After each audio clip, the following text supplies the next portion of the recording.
We're back, baby. What's up? What's up? What's happening, brother? Man, why you didn't tell me my grade was hitting like this, man? Right. Your grade's in the mix, bruh. Looking like Fred Sanford up in here, dude. You know Fred G. Sanford was 40-something years old doing Sanford and Son, bruh? Man, that's the more genius to Red Fox. He can play an old man. right. Shuffling alone, bruh. I got a question for you, bro. I want to know what's your take on this. Okay. Was Lamont Desmond, whatever his name is, was he a good actor or bad actor? Because he played that part of Lamont, but was he a good never actor? do nothing else. He ain't getting out one other part. Well, didn't they? What was the spinoff though? Didn't they have a spinoff? Yeah, not Sanford Arms. It was I can't remember the name of the spinoff. Yeah. But was he on that? I think he was off of that one by that time, the spinoff, yeah.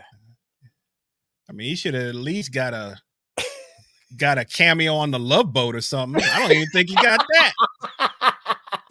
They just kicked that cat to the curb like he's gone, bro. Desmond Wilson. Demond Wilson, that's what it is. Desmond Wilson, yep.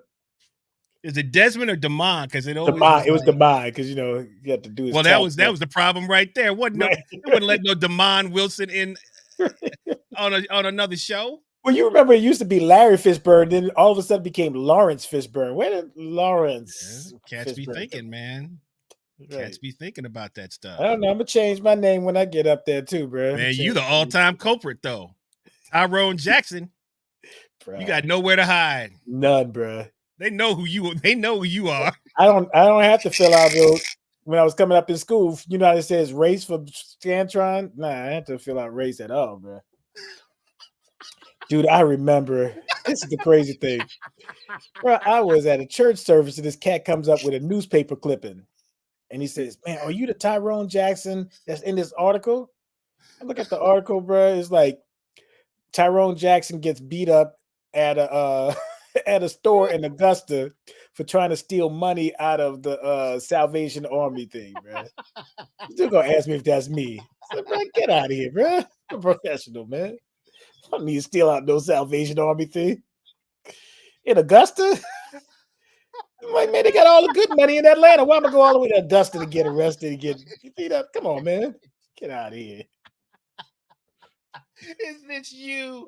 Yeah, is this me? I'm playing that church on Sunday and he gonna come up with a clip. Man, you get out of here. Oh man. Is this you? Excited too. What, you want my autograph? I should have signed my name on that junk. You was behind the keyboard and the piano when he said that. I was coming off the stage, bro. Off the thing. Hey man, is this you? I thought you told me how good I sounded. No. I was like, bro. Oh my gosh, man. I should have played that mug off, bro. I should have grabbed some change out of my pocket. This is what I got from the Salvation Army right here. Now, you should have been like, yeah, don't you say nothing either. Let me get your wallet. Let me get them tithes and offerings out you. Let me get that bucket out you. And your paycheck after this gig. Oh my God. Man, we started right in, bro. We didn't even get a chance to give our intro or anything, bro. Oh my gosh. We just like off to the races. Sorry about that, everybody. A little early entertainment there. Courtesy of Tyrone Jackson's name once again. Googling my name again. The name that keeps on giving, bro. The name that keeps on giving. It is. All right, everybody. Thank you for coming in, hanging out with us on this Tuesday, another Chop It Up Tuesday. Yes. And we are local musicians. XP. And we are here for your indulgence this evening and every Tuesday. We chop it up with whoever we want to. But I thought you'd have been happy how fast I came in with XP. Usually you say I have like a little B, there's pause in there, bro. But I can't. That is a little, yeah, you're doing much better. Taking your ginkgo biloba.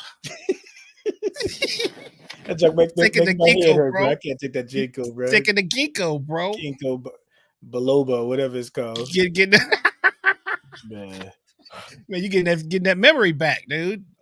bro, they killing my That memory. leaves you, bro. I can't even remember the name of songs anymore, man. Hear a song and be like, man, what's the name? Man, what is it called? Right? Is there no worse feeling in the world when you playing somebody else's tunes, bro, and they just call out the tune? They're Oh like, man. "You know, Sweet Water in the Tuesday." And you're like, "Which one is which one is that?" As if we've heard it before. Right, right. Is that the one that goes da ba da da da da da? Yeah, that's the one. Oh, okay, cool. Man. Oh, there was one caught me the other week. I was so mad at myself, man. And of course I can't remember which one it was, but man, I got home and it hit me just like that. I was like, oh my gosh, are you kidding me? I heard that this was gonna happen, but I Right. did not believe it. I did not believe it. Bro, do you remember the jam session at Queen of Sheba's, bro? That they used to have? Yes. So, bro, Yes. I was going there for one stretch. I can't remember who the regular piano player was, but bro did it. And Matt Isaacs, shout out to Matt Isaacs, saxophone player. Yeah, Well, man. he was the Mac. one running it. He was the one running it at that time, Mm-hmm. right? Mm-hmm. So you know, Mac is really soft spoken, right? Mm-hmm. So Mac was like, "Do you know Desert of the Night of 1,000 Nights?" People were like, "No." He said, "You don't know that one?" I was like, "Bro, I never heard of that song in my life," right? So he goes, the crowd wait for it, bro. He says, "Do you know Cherry Cranberries on a Winter Night?" We're like, "Bro, where are you coming from these tunes, bro?" Coming with these left field songs, man. Kermit was on gig. Kermit's like, "We're gonna do straight no chaser." Mac is like, "Okay." I remember, man, the first time somebody called St. James Infirmary. I was like, Oh, what? right. Well, that's a New Orleans thing right there. So. And now that song will I mean it pops up I'm like, why do people want to play And it's so this song? slow. Right. And sad. Yes. Like I don't get it. But Right. it is what it is. But thank you guys for hanging out with us. If you are on YouTube, please hit the notification bell. Give us a sub on the YouTube channel. If you are on Facebook or let's see, what else are we on? X now, Twitter, or what used to be Twitter. Yep. You can go to Instagram. Also, you can give us a follow on our page and see what we're up to. We got a bunch of new stuff that's coming up. We've got some new interviews that we're going to be doing separate from the stream, where we're going to be a lot more in depth with the artists that we talk to. We got some cool people that are going to be involved with that. We've got some great new video clips up on YouTube, some shorts that our good friend Brian Falgu has been helping us out with the media. So shout out to Brian for helping us out. And yeah, man. So we're moving right. All the Spotify, the artist interviews are being uploaded on Spotify. I think we've got about a good 5 to 6 up there right now. So we've got a few more to go there. So everything's getting organized. You can go to the YouTube. Everything shows you from our regular videos to our artist interviews and then our shorts. So everything is getting nice and organized, man. So nice. It's just little steps. You got to just keep at it, man. I would encourage anybody who wants to get into this space or anything new. You just got to keep at it because, stuff, it does turn eventually. You just got to keep at it, stay passionate about it, keep at it, and good things will happen. So there's my positive encouragement. Now we can get real negative and talk about the jazz scene. All right. So, man, we're going to talk more about this because we have I didn't tell you, but I've reached out to a very important part of the jazz community, and he is going to be joining us hopefully in the next couple of weeks. Are you serious? Yes, he's coming on. So I know who it is. You know who it is, but I play the just a lot of the jam sessions They are what they are. Yes. They're bona fide open mics. Not much more you can do about it. Right. People just, it's their 5 minutes of But 5 minutes of also, fame. musicians don't buy anything.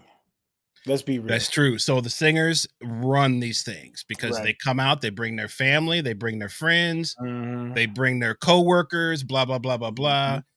Oh, they're serious now. And they bring an audience for They bring basically on. for themselves, basically, is what's They happening. advertise it now, bro. Oh, They yeah. like, They hey. advertise as if they're going to be performing at this particular, and they're sitting in. It's just it's getting crazy. But my thing is this: singers, please pick a song that suits your voice. If I continually hear songs that are chosen that do not fit their voice at all. You, as a piano player, we have another astute keyboardist who has worked with vocalists all over the world, just as you have. But we're going to get his opinion on that too, because I know he has some interesting things to say about this. So, but this person is an MD at heart, so he probably he speaks that vocalists speak. But he gonna tell it like it is. He gonna tell it like it is. Well, sometimes you got to do that. I call it. We had a little pre-show. I called him an old head. I said, I got to get old heads on the show because they tell it like it. Man, old heads. That's a good man. We old heads now. Yeah, yes, yeah. Dude, I got called an old. I remember this cat was like, "Man, you a OG. You need." I was like, "What?" So I'm an OG. I said, "I guess I am an OG." I said, "I'll take my ankle felt this morning. I'm an OG." I walked out of class. I went, "Oh!" Hey. I was like, "What the hell?" Once you hear how old this cat is, that's coming on, and he walks Stone Mountain every Saturday, bro. I don't want to hear no excuses, bro. I want to hear no excuses. He be up there with the phone camera showing off and stuff. Man, I'd be mad. I'm like, this cat, bro. I'm like, he making us all look bad. But anyway, why do they pick songs? They don't even think about that, though, do they? It's about, I like this song. Okay, you like the song, but it doesn't fit it doesn't suit your voice. But at all. Here's the thing about singers, bro. They think that everything exists around the things that they like. They don't have no planning. They don't think about what it means for the band. They're like, this is an easy song. 9 times out of 10, it means they have easy lyrics or easy melody and the stuff behind it. And they'll say, oh, this is a fast song. No, the rhythm is probably fast of something, but the song is not. Like Sade songs are very hard to translate in a live situation. Right. Singers love them.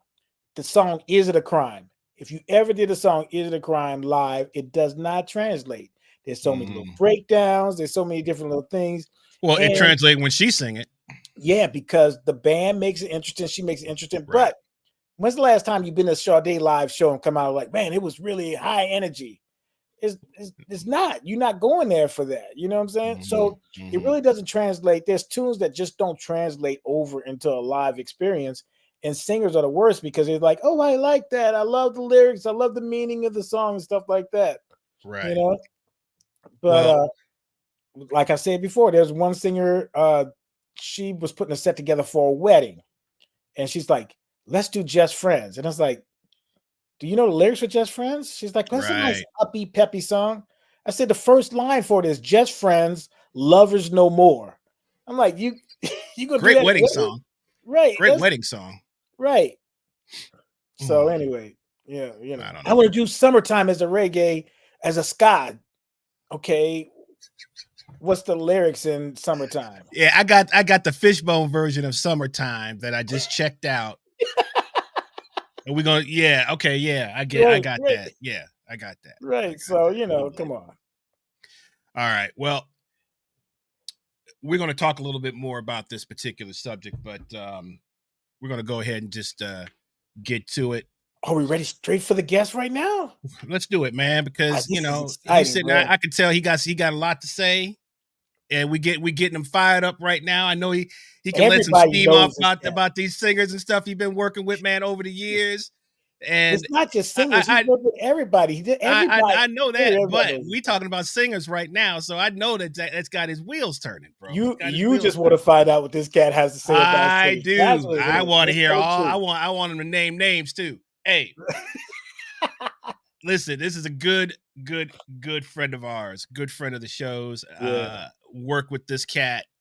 I guess let's see, 2024. He walked to I had been hearing about him for years. I may have seen him perform when I got into town in the 90s. But I see this slim cat, man, come walking into Churchill grounds one night. I'm playing there on my Monday night gig with Afro Sounds, and he comes in, man, introduces himself. I'm like, man, I know who you are. He's got distinctive voice too. Cat wants to play, man. He's like, man, I'm like, really? It's like, we don't make no money here, bro. He's like, I don't care about that. I just want to play. I'm looking for something creative to do. So he's that kind of dude. He's got his career, he's got that, but he's always looking for other opportunities to create. As we've sort of prefaced a little bit, he's an OG from the South Side of Chicago, which is close to my hometown. He's been in the game, man, for 50 plus years, maybe 60 years. I don't know. It's a long time. Let him tell his own age, bro. Don't. I'm trying to give him a little, he's played, toured with everybody. We're going to give you all his information where you can really look him up, but he's going to tell us a little bit about what he's been still doing a lot of stuff too. Still active, man.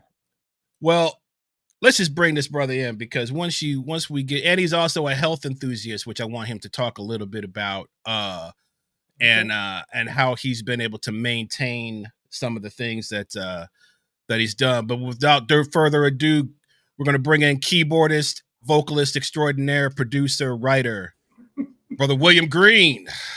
Hey, man. Green. That's a lot to live up to, right? Woo!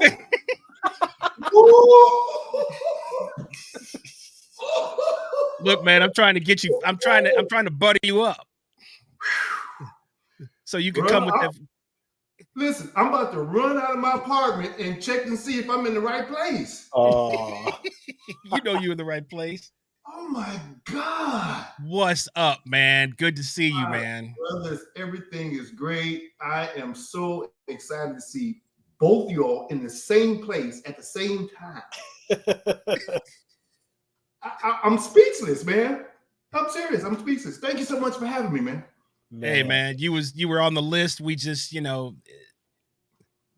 we've been thinking, man, we got to get William, man. We got to get William. I got to get William on, because what we try to do, and what we've been trying to do, is really spotlight people that we have real relationships with, not just trying to bring on so-and-so to get our likes or get ratings or whatever. We want to feature people that we really know, yes. And you and I have worked a lot together over the years, and and you and Tyrone have a relationship through the keyboard, and admiring each other and respect for each other. So this is kind of a no-brainer, man. So what's new in your world, man? What's going on in the world of William Green? Everything's good. I do want to start off by saying that it was last week, I think I saw a piece of you all's show. And Chris, you were talking about one of the most exciting places that you have been was in Africa. Mm-hmm. You remember that conversation? Mm-hmm. So I caught a glimpse of it as you were talking to Tyrone. And I said to myself, man, I sure would like to be on these brothers' show. I don't know how it's gonna happen, but I sure would like to. And I get the call from you this week. That's right. So I said to myself, I sure would like to win this lottery number. Hey, I wish you would too, because you're a generous cat, bro. If it happens, you know where to drop some of that off then. I know exactly where to come, and I promise you, I'm going to take both of y'all with me. Okay. Thank you, bro. Thank you. I don't know where we're going. We might just go up right outside of 285, but I'm going to take you with me. Hey, bro. I'll go with you, bro. Let's go. Hey, I'll go to the Blue Flame and eat wings, from what I've been hearing about them wings, dude. At the Blue Flame? That's what I heard, man. This foodie cat from LA just came that I follow on Instagram, and he was like, He said those are the best wings he's ever had. He got mesmerized by something else, bro. I don't know about that because he was at Magic City before that. So I think he was legit. I was curious to know which wings are we talking about? We're talking about the ones that you eat. Wings, chicken wings. But you don't eat wings. So we're gonna start with that. Okay. Listen, man. I'm just gonna put you on the spot. Okay, bro. Tell what is your age? Man, listen, I am honored and privileged to have you ask me and for me to respond. In February the 5th, I will be 65 years of age. Wow. And let me tell you something. I can't wait, man. I hear I can get this Medicare, what's the other? AARP, all these other. When I go to the restaurant, they're gonna ask for my senior citizen card. I can't wait. You're gonna get all those discounts, huh? I want it all. Whatever else goes this age, listen, I worked so hard to get here. Yes, sir.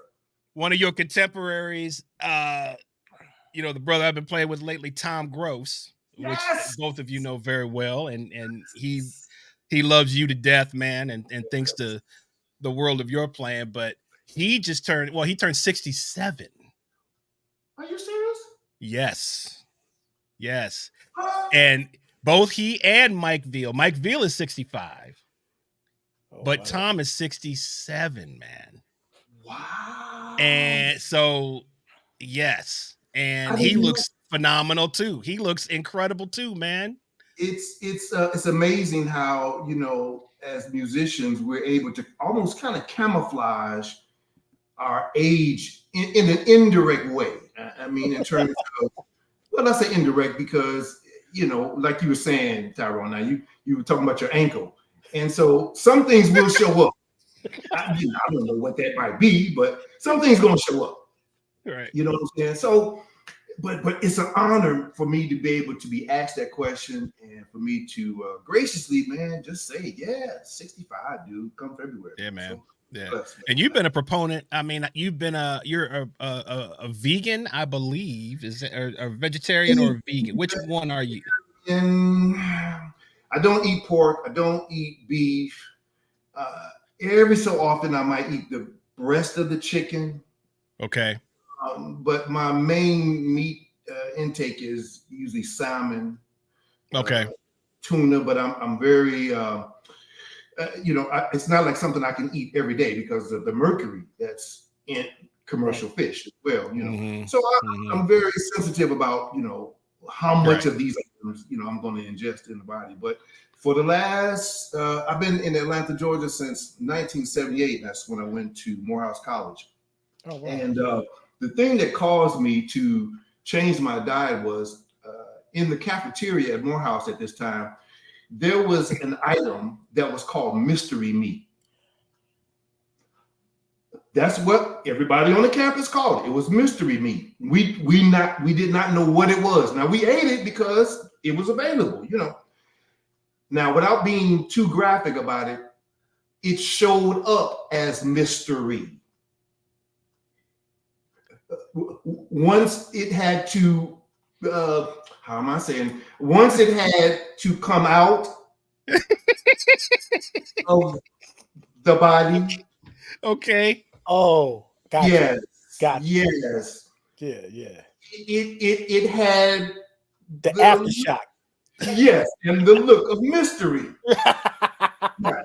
That was the first incident. But the thing that really got it was I had a friend of mine, John Howes, a guitar player, who was the first guitarist that played in my band, Magic Dream.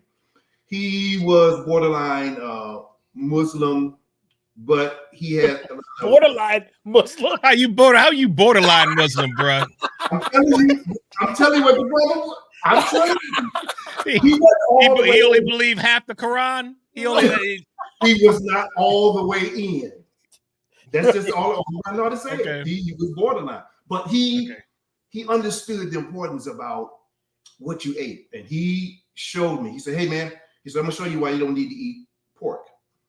He says, "We're gonna put a couple pieces of bacon on this counter in the kitchen. We're gonna go out. We're gonna, go hang, whatever, and come back." Came back about 4 hours later. Yes, there were maggots, worms beginning to move in the bacon. Now, it might have been because it was sitting out. I don't know. It didn't matter. It impacted me. Wow. And never have I went backwards, brother. Man. And you said it was 1970 something? That was 78? 1978. Wow. So for 40 odd years, almost 50 years, I've been a vegan, vegetarian, pescatarian, you know, just, and I have to say, you know, for me, it was really a benefit in that I noticed from, you know, when I was eating ground beef, how I would feel afterwards. I just felt sluggish. I felt tired, you know. The energy thing wasn't right. But now, I'm pretty good. So thank you. Okay. I wanted to make mention too, guys, before I go any further. I wanted to say hello to two important people that are part of my team. Sure. One of which is my good friend Angela Moore with APM Public Relations. Angela, if you're looking and listening, thank you, sister, for all of the hard work that you do for this brother right here. Appreciate it. And a new brother who I just brought into the team, who I'm trying to figure out if you guys are related. This is my good friend. He's a sound engineer for Morris Day and the Time. Okay. His brand name is Sticky Beats. His name is Albert Burroughs. I don't know if that name rings a bell. Albert Burroughs. He used to do sound for the SOS band also. Oh, okay. Okay.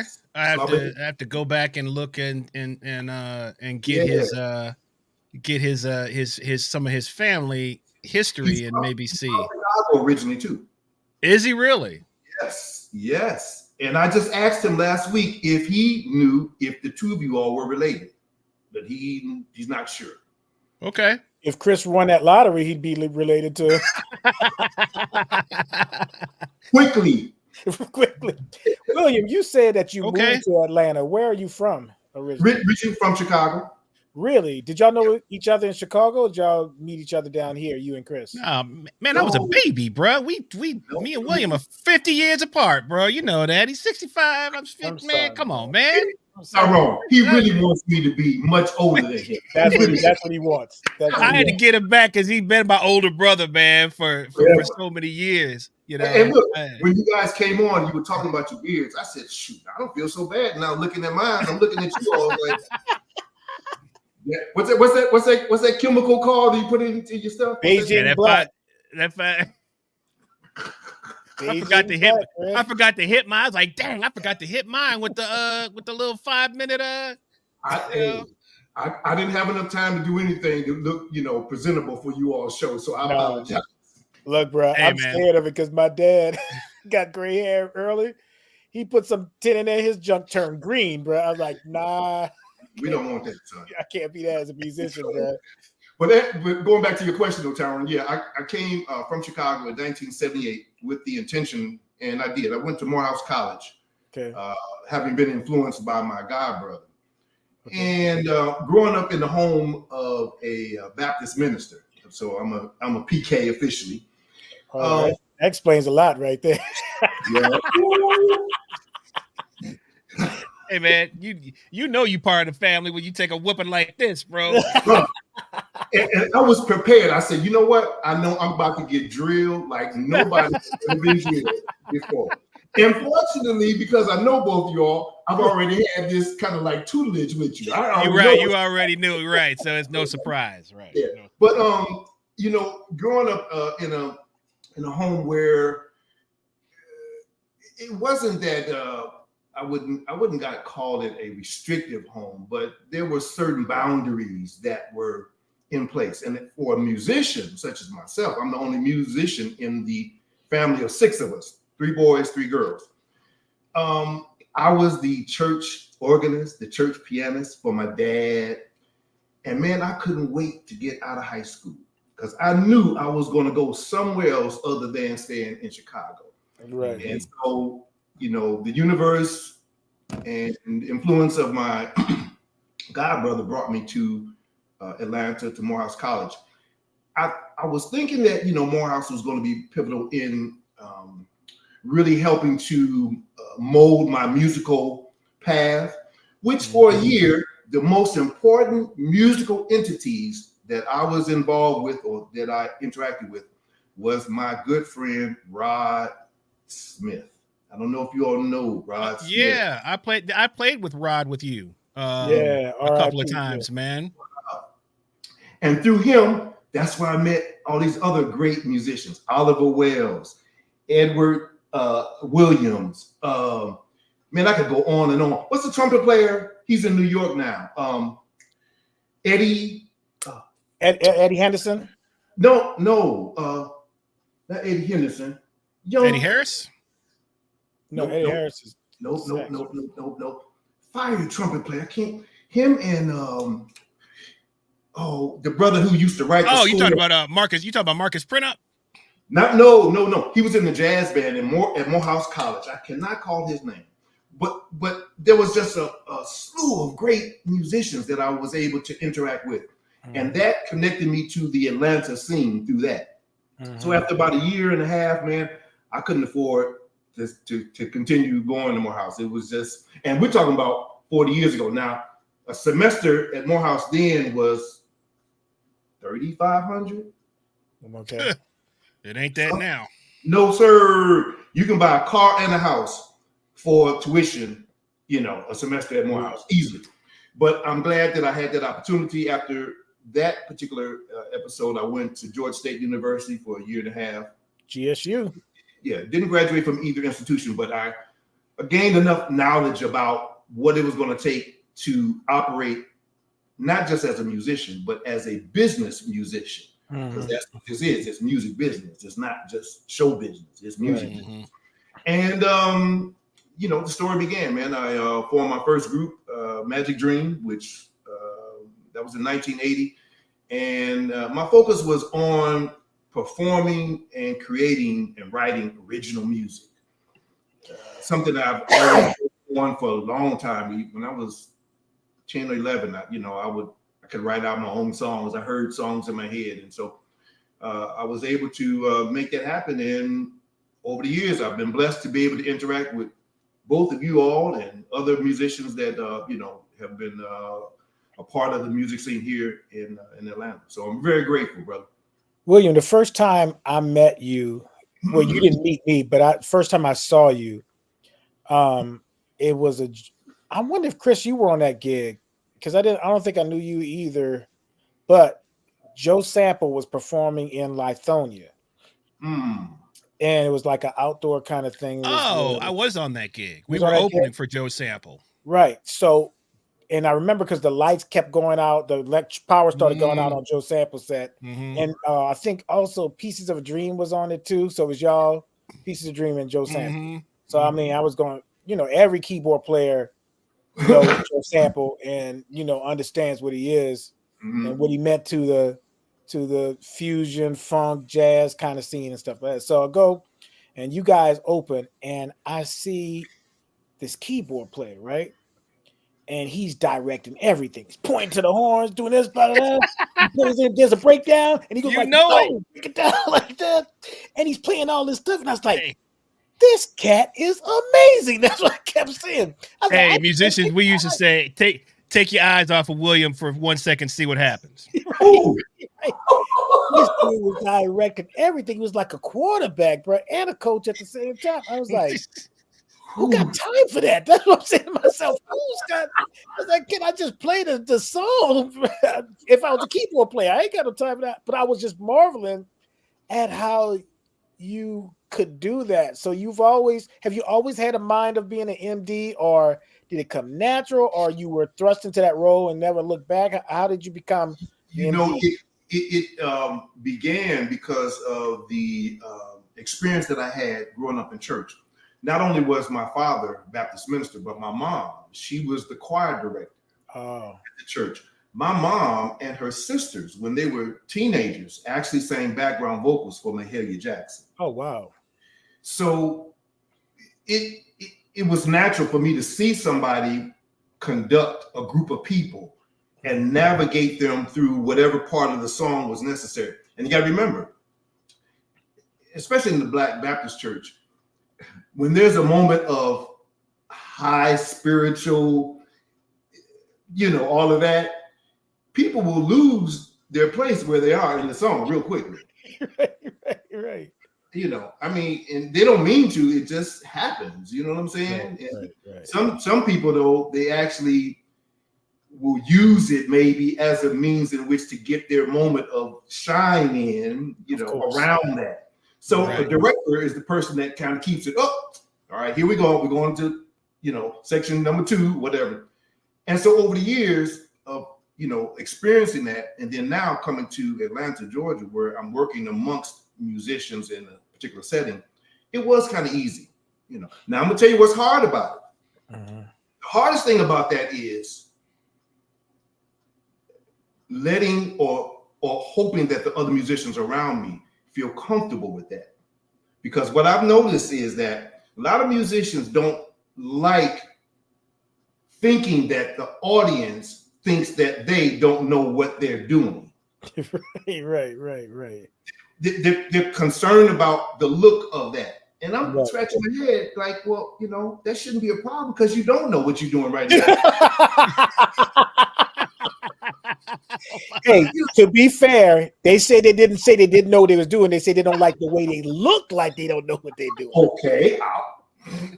Okay. At the end of the day, it falls in the same category. I mean, and Tyrone, Chris, you will agree. Even if you have, a concrete rehearsal, there very well could be a moment by which there might not be a clear path as to understand how do I get to this next section or when to go to the next section. So somebody got to be responsible. I mean, 6 people can't direct 6 people. No. Because you're gonna have 6 different directions. So it just evolved over the years, as being that. Nice. Right. And there's also, and I don't know if you've, how deep you've thought about this, but there's also an element of showmanship to that, which is important to the entertainment factor. I think, especially a lot of us who have been more or less trained as jazz musicians, where it's a lot more cerebral approach to what you're playing, the music that you're playing. It's a lot more introspective. Look at this, look at this difficult piece of music that we're playing, and it's really more about the musicians, and then the audience is just sort of there to to take that in or whatever. But if you're in any type of music that has to have some sort of entertainment factor, it's important, and people like to see that. People like to see the excitement and the I mean, dude, I played with you enough to watch the audience. You have to watch your, when you conduct a show like that, it's the same thing as conducting a symphony. Basically, it's just like a conductor is conducting an orchestra. Okay. You sort of take that same approach. So I think it's just part of your show, as well. I would have to agree with you that I've learned that how to refine it, for lack of better words. Maybe when I was first starting to do it, I might have been really overt, standing up and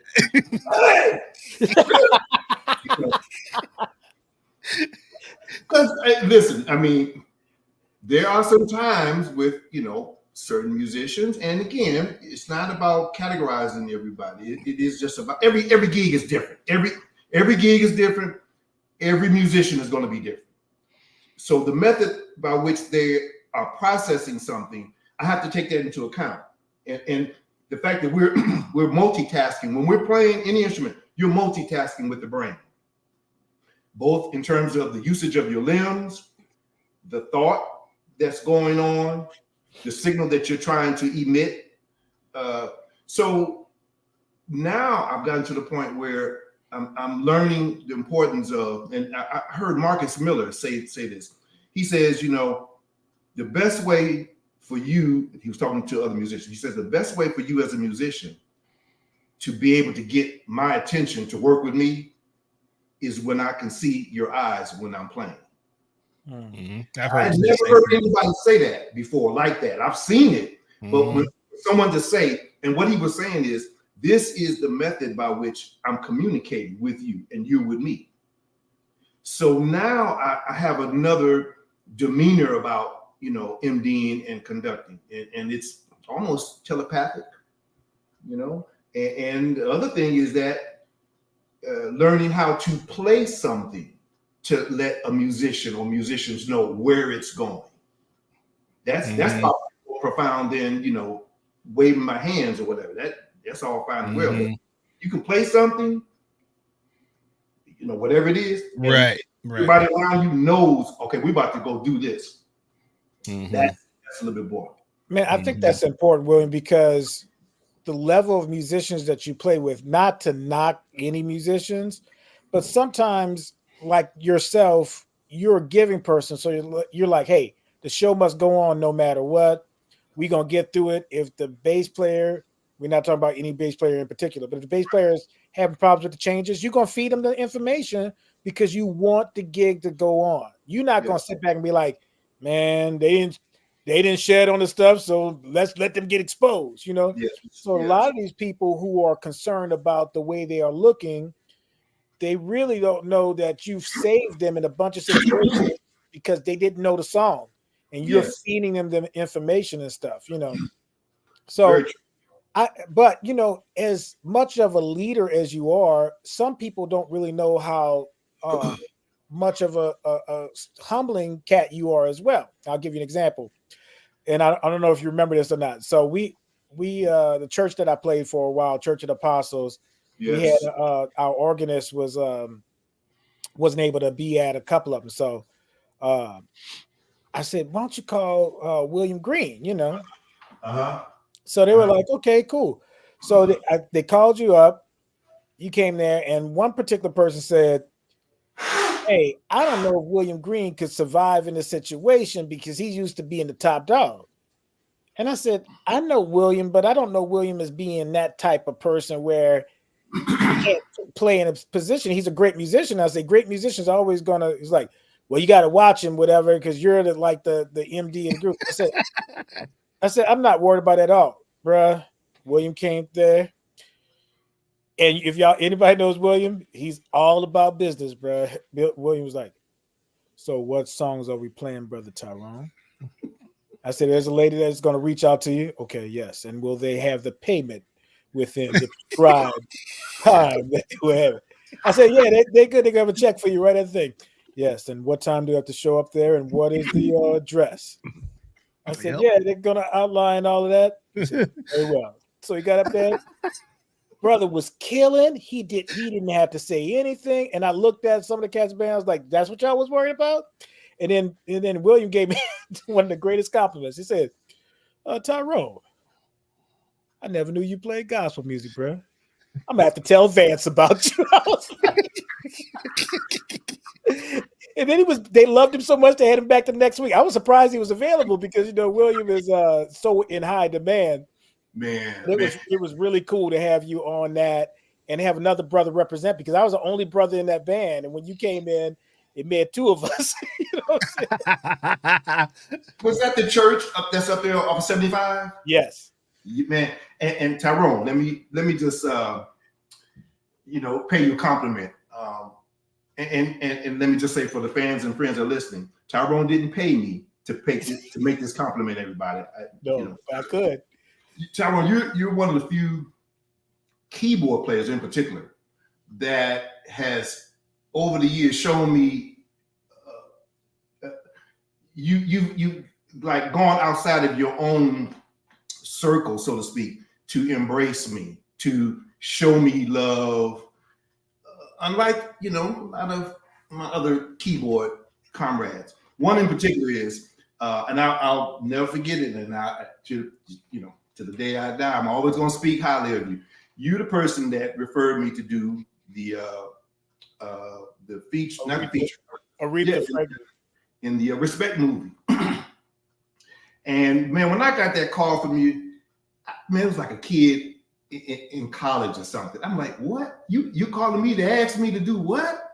Yeah. You gotta be kidding me, man. And so I just always have had an admiration for you, and because of what you just said, not knowing that you played gospel, I was like, wait a minute, this brother, you playing bebop, swing, jazz, and I remember we did a show. Yeah, you remember that? That museum place. Yeah, it's a big church. Yeah, it was 4 keyboard players: me, you, Janet Montgomery, Janet. That's right. And Maduka. Oh, Madoka. Madoka. Yeah. That was the first time it really impacted on me. Like, man, this dude here is the truth. I appreciate that. So when I said to you, you know, that, yeah, man, I got to tell Vance about you. Come to find out, Vance had already heard about you. Right. You know, it's really rewarding, man, that, and I think all musicians should have this level of camaraderie amongst each other. Yeah. It is not competition that should fuel why we're doing what we're doing. Right. It is to attain knowledge from the next person. Chris Burroughs, another one. Man, I've learned so much about rhythm. Now, he gonna tell you that, bro. He ain't gonna hold his tongue, bro. With that kind of stuff. He'll be turning blue in the head. Like, look, man, can't you understand? Here it is. I'm thinking, man, I hear it, but I can't find it, you know. But Chris Burroughs. Right. And here's the thing, you know, when we're trying to, you know, be giving, this platform you're doing right now, it's a giving platform. It's about learning. Let me tell you something. What you two guys are doing right now is more valuable than paying somebody to sit on their sofa and tell your business to. Psychiatrists, they make great money, you know, on an hourly basis. We as musicians, we do not take advantage of being able to talk outside of our instrument. There's only so much information that you're going to be able to convey with that instrument. Only but so much. And it's from a musical domain. Outside of that, there exists the need to be able to express something that is not necessarily it's not able to be expressed musically. And that's conversation. And more importantly, conversation amongst men.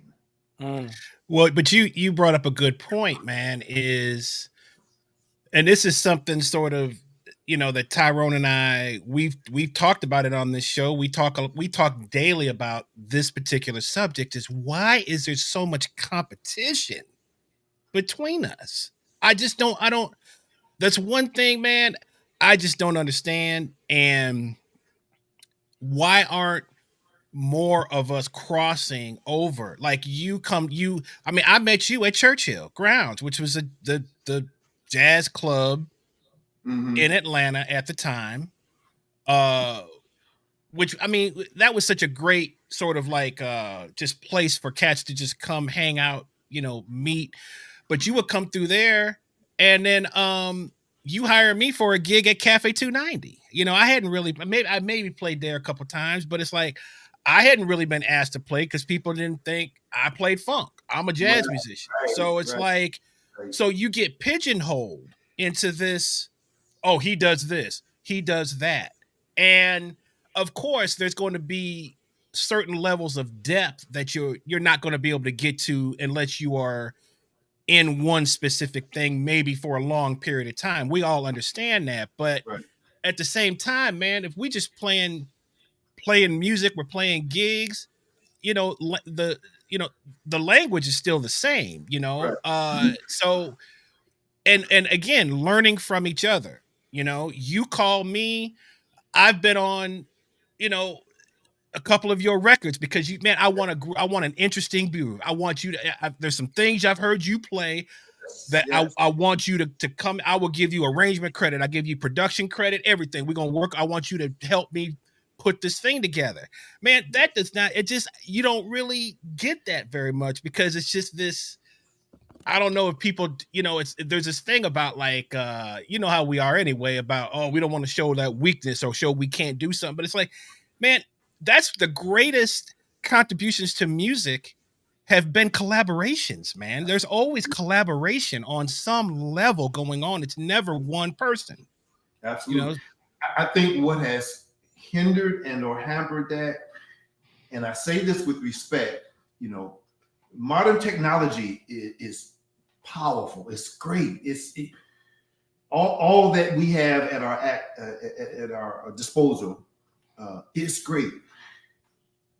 But when it's at a point where you feel and think that there's no need for another human being to interact with you musically, and you're solely relying on that piece of electrical configuration to duplicate what 6 people would be able to convey versus 6 files, you know, on a song. It's not the same thing, man. You know, and I know money is a factor in that, you know, to some extent. But I think that also requires us to see the value of camaraderie, by which, okay, if you speak the right language to somebody that you want with regards to the money aspect, you'd be surprised what a person would do. mm-hmm. Well, it's crazy that you would say it, because both of us being keyboard players and somewhat in the same realm, although I got a funny story about that. You would think that we wouldn't be really in communication with each other, when in all actuality, I got some of my best gigs from you. I had one gig in particular. I can't remember where it was, and you booked the gig. And man, it was one of the easiest, best gigs. The money was right and everything. I was like, man. So if you isolate yourself from cats who play the same instrument as you, you're gonna miss out on some of your best work, because William, you can't be everywhere, right? It can't be. But you want to keep your name intact and say, hey, I got somebody who's gonna be on the gig on time, gonna have the right equipment, know the songs. As I would want the same thing too. So when you make a recommendation, it actually makes you look better when you get somebody who's competent, right? That's interesting. I never thought about that. And it's not only interesting, it's true. I just got a call yesterday. Another incredible keyboard player. And when I tell you, man, I will drop everything. When I know, which, you know, now, I mean, I try to do it on a regular basis, to sit anywhere in this brother's presence and watch him, hear him do what he's doing. Kenny Banks Jr. Oh, yeah, yeah. It's so ultra powerful for me. Yeah. But here's a brother, you know, he just reached out to me to ask me to sub for him this weekend coming up. Wow. And, you know, I thought about it. I'm like, man, that really says something, that he, Kenny Banks Jr. now, I mean, I'm sure he could have called you, whoever. Yeah. So when we do that, we are extending our reputation beyond, you know, being there ourselves. So not only does that, you know, make him look good, or, you know, keeps his reputation intact, it does. It forces me now to even push up a little higher for the sake of his reputation. Well, it speaks to your versatility as well, because I remember at the Handlebar Jam session, some of them I couldn't do because of school stuff that was going on, and you were able to do it. And you know, those jam sessions, you got to be well versed in a lot of song styles beyond, you know. So for you to do that, and I talk about Tom Gross is another one of those guys. I couldn't sub for him on that gig. I couldn't do that. No. And the stuff that you do, and here's the story. I'm glad it's a great segue. So I subbed for you for, I can't even remember who it was, but it was those trio configurations where it's sax, piano, and drums, you know, where you got to play the bass lines and stuff. And so, man, they said, man, William does a great job. He couldn't make this gig, so I'm happy you on it, whatever. So, man, I'm trying to think about the iconic bass lines of songs and stuff, like things I never really think of as a piano player, right? So I'm doing it. I play it, man. They said, man, you did really good. I'm going to tell William that you did a great job. I said, please don't. I said, please don't tell him. I said, I want to play with a bass player, man. I don't want to have this kind of, because because it is a keyboard player's dream to be able to control so much the harmony and so much of the arrangement, you know. Right. But William, you got a special gift and a knack for that, but you also have the versatility for so many other things. But for that thing right there, a bassless trio where you're kicking bass and can control the arrangement, and if you're playing with a good drummer, it's just like it's heaven for a keyboard player of your magnitude, you know. I appreciate that. I think again, I go back to my experiences. I think the brother's name was Al Ryder. He's an organ player. He used to play at Pascal's. Okay. And Mose Davis is another one. Mose, yeah. You know, Vance Taylor is another one. Vance, yeah. And then listen to recordings of great organ players. Joey DeFrancesco. Lord, my goodness. Yeah. Man, Jimmy Smith. There's a lady, I can't call her name, black woman. Yeah. Killer organ player. But all of those things help to, you know, gravitate me towards the ability to be able to do that. And you know, I like those challenges. It's good, you know. It's kind of like out of the circle.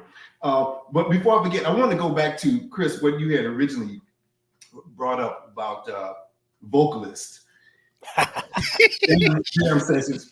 And, you know, it's and shall I say to our friends and fans that listen, we're not picking on vocalists tonight. We're not. That's not the issue. No, what we're doing, and this same thing now applies to musicians too who go to jam sessions. Yes. We do have to be mindful that even though it's a moment by which we are showcasing, if you will, or expressing, you know, this desire to be heard and seen, your audience has to be able to gravitate to what you're doing. And so if your voice or if your musical proficiency is not at that point by which it's able to replicate, reproduce the song, the quality, the voice of what you're doing. Yeah, it's like, and you know what? The whole thing about that is the average playing non-musical person who sit in the audience, they know more about some of these songs than we, the musicians, do. Now, they don't know what is going on. They don't know that note is C or G, or they don't know, oh, that octave is too high, but they know what that record sounds like. Yeah. And that's what you're kind of going on. Now, if it's a standard song by which any numerous vocalists have sung it, and they've sung it in a different way, and you feel that your interpretation of Misty is just going to really just overwhelm the audience because you got a special way of doing it, maybe, you know, but some songs and some Luther Vandross song, you cannot change it. You can't do it. Yeah. It ain't gonna happen. You're gonna be the only person that's gonna be excited. And the other people in the audience, they're gonna make you think that they're excited. Right. Just truth about it. Well, but talk about a little bit about your experience working with vocalists, and just, are you hard on vocalists?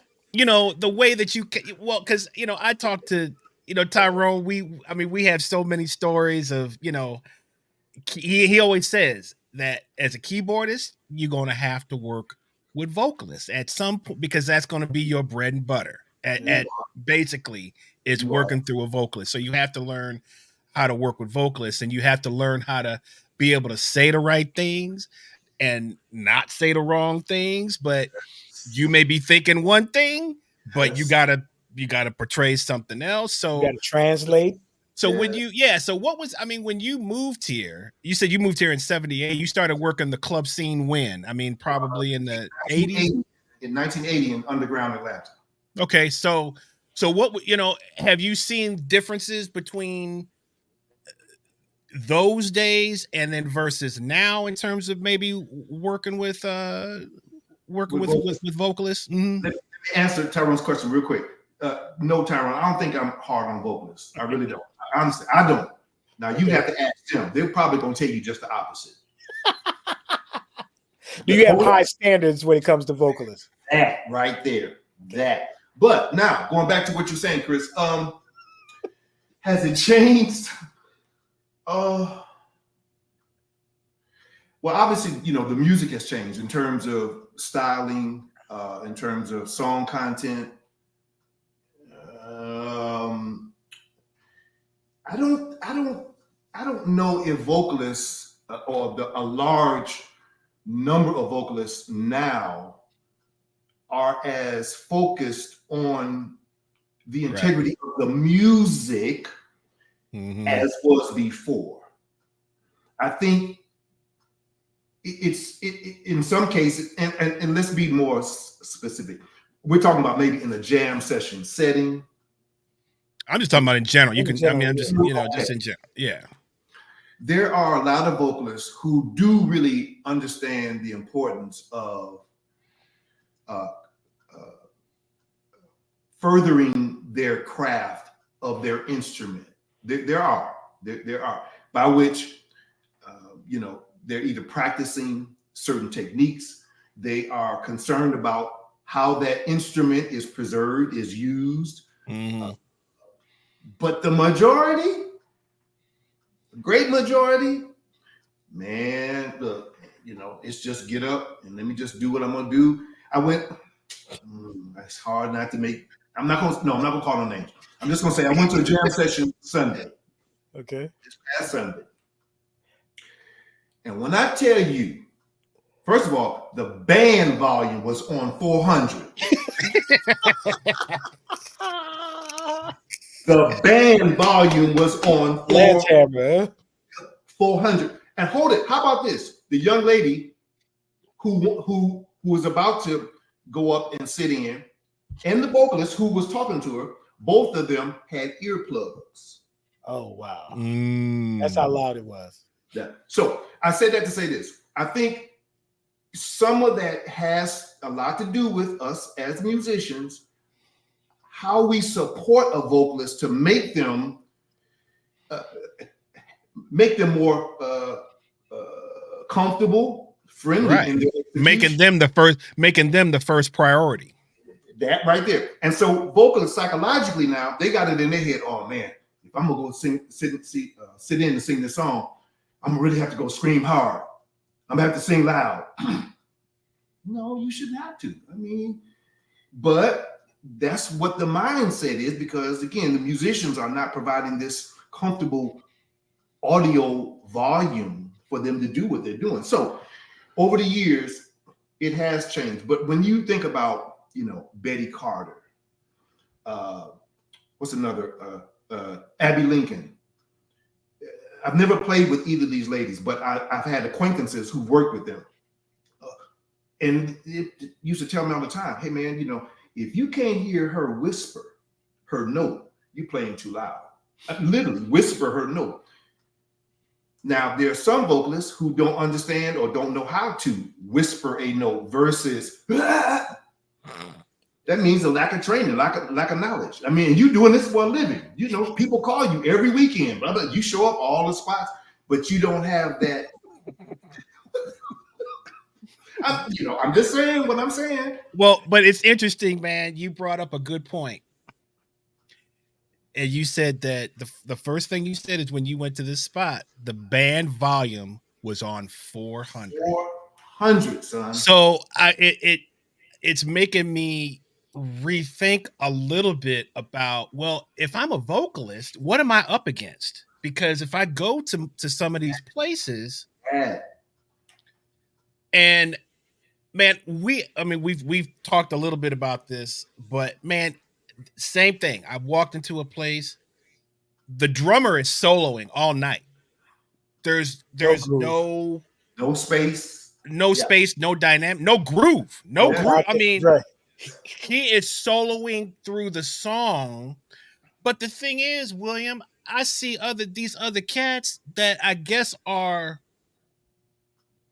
enjoying it, that are giving him the okay to keep doing it. So if I'm a young drummer, I'm thinking, okay, this must be what they want. And you see it summer everywhere. Maybe that should have been the topic of conversation, is these drummers. Because you being, especially coming from where again, you're older than we are, but we all are basically coming from the same era of music, the 60s and the 70s, 80s, whatever. where songwriting was always going to songwriting was first anyway. Right. Even when you talk about in the jazz world, it was still about composition. You were playing composition. Now it just seems about everybody soloing. It's like that's what I hear. It's a lot of that. And what's happened is now, I guess whatever they call pop music now or R&B. I mean, I don't even know if we really have that anymore. But you have, and I hate to say it, but you have the church drummers or the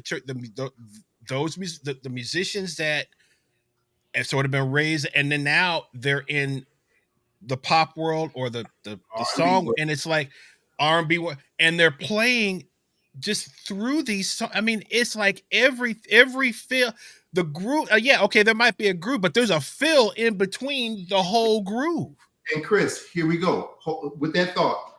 I think that is the thing that vocalists have in their mind. I mean, they know that in some way or another, the probability of that, I hate to say it, as keyboard players, if a vocalist is struggling to hear the chord, excuse me, from point A to point B, chances are that vocalist is going to, in some way or another, add more to it because something that she's looking for or he's looking for or was expecting to hear chordally or melodically, it's not there. So it's like you're substituting something, as a vocalist. But William, I think there's a lot of vocalists now that got this bravado now, where back in the day, they would never jump on stage to say they could do anything. You know what I'm saying? It's like these singers now got ultra confidence. And I never knew that being the front of a band like a vocalist is going to be judged for everything. Where do they get this confidence now that they think they go to Fashion Nova, get them a dress, and now all of a sudden they're a singer? You know what I'm saying? It's from the church. It's from the church? It's from the church. Elaborate on that a little bit then. And this is just my personal assessment. And I know I'm going to get beat up about it, and I don't care. Hey, man, welcome to the party, bro. Welcome to the party. Come on in. In church, it's more or less allowed, accepted for a person to present themselves musically in the way that makes them feel comfortable. In most cases, in a lot of cases, you don't have a lot of high-end mega churches where you got really competent musicians. You got some musicians out here in church, brother, who don't know C from F. Wow. And the key may look the same.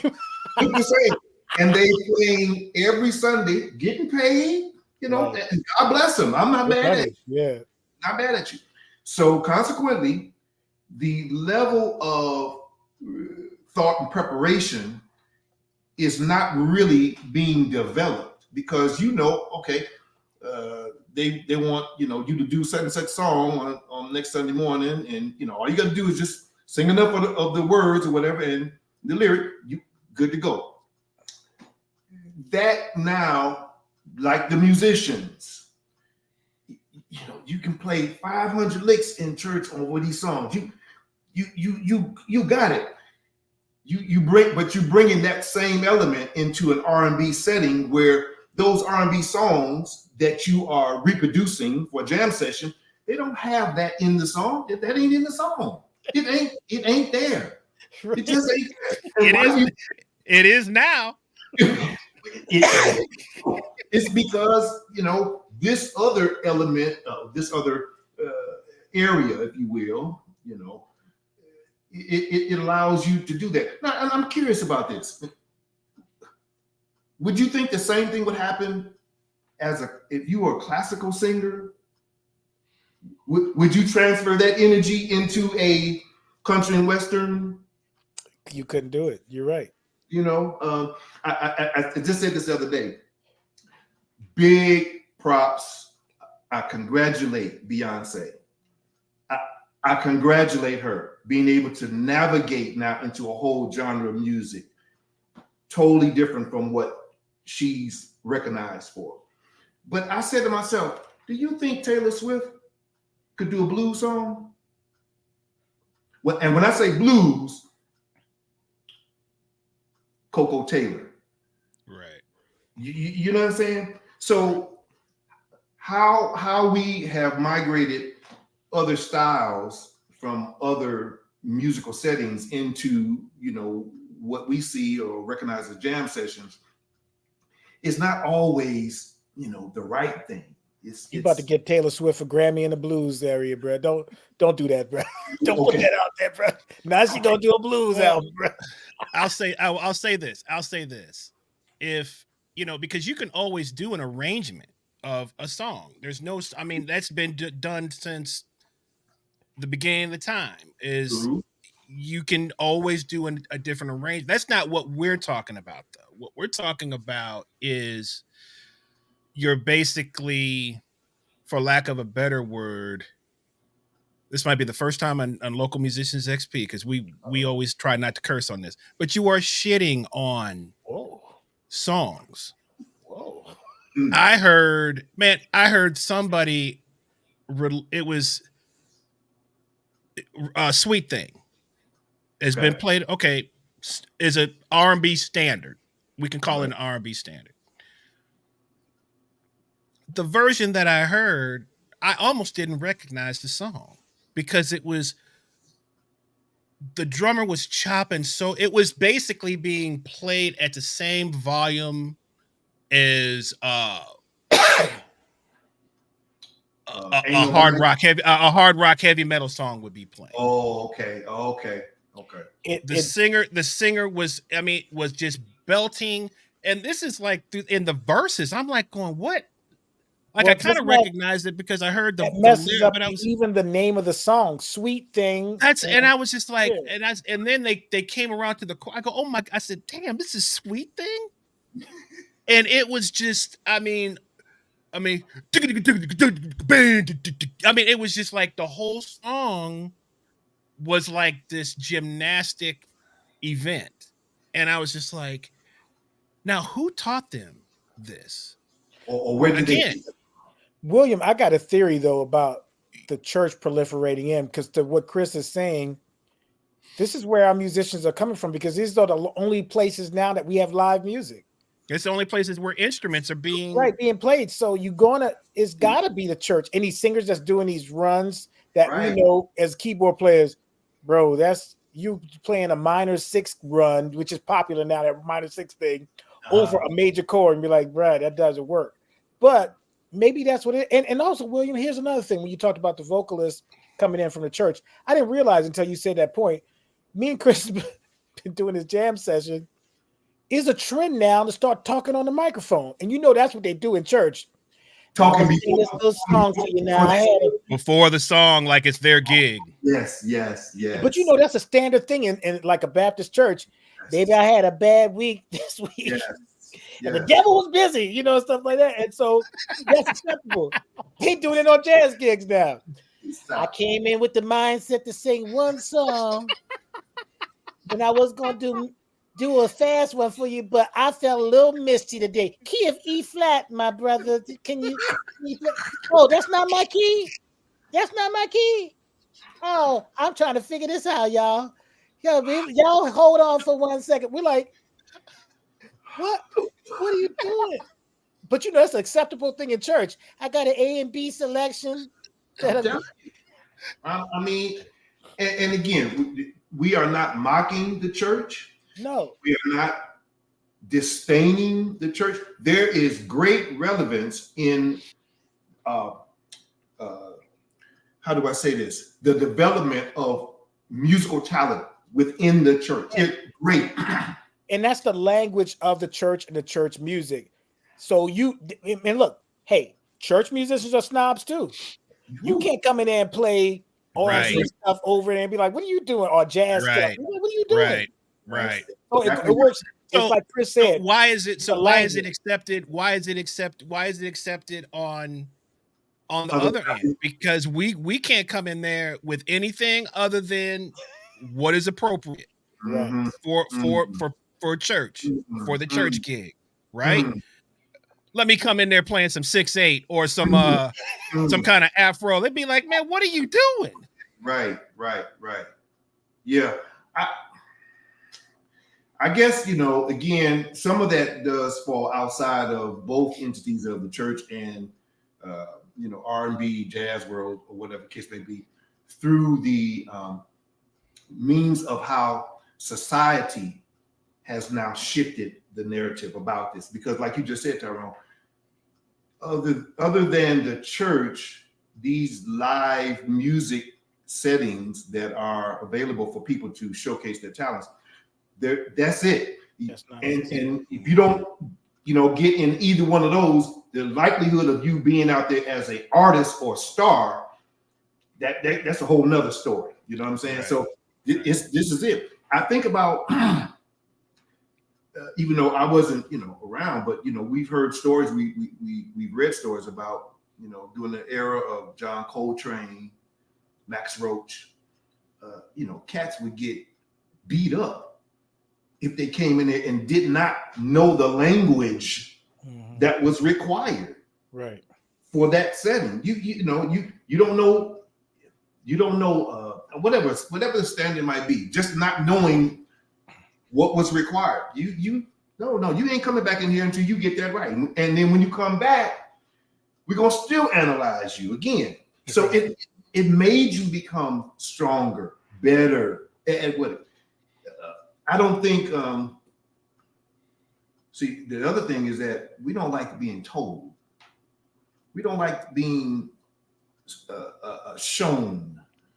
And that's, again, these devices have created this facade that, I can do this myself. I don't need nobody to tell me. Or we would much rather have someone that we don't know on a device show me how to do something, as opposed to somebody that we see every week at a venue, at a club, whatever the case may be. That's why I was saying about what I said about Kenny Banks Jr. Not only Kenny, my observation about listening to Larry Wilson, in terms of what he's playing, Joel, it's all about soaking up this information and then getting to a point of, what, I need to ask him, why did you do that? What was the purpose for that? What? Oh, really? Okay, now I get it. Same thing with vocals.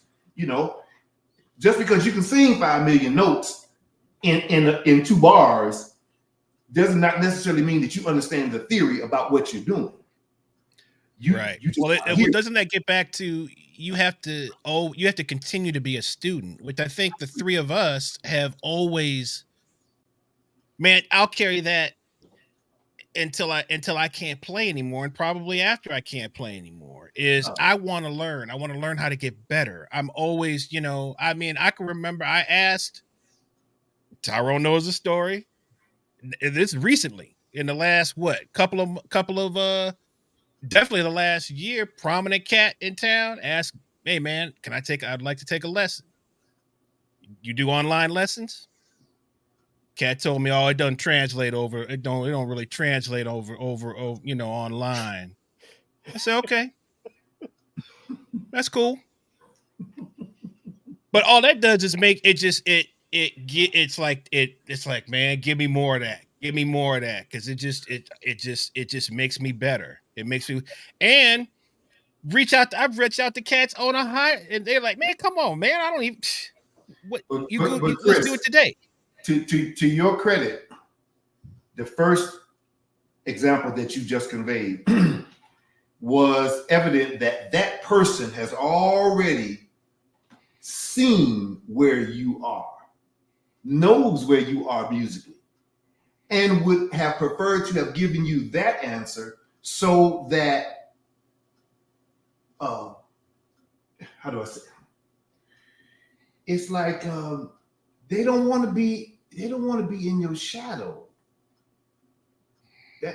I know that sounds crazy, man, but it does sound crazy, because I think at the end of the day, man, everybody's different. Yeah.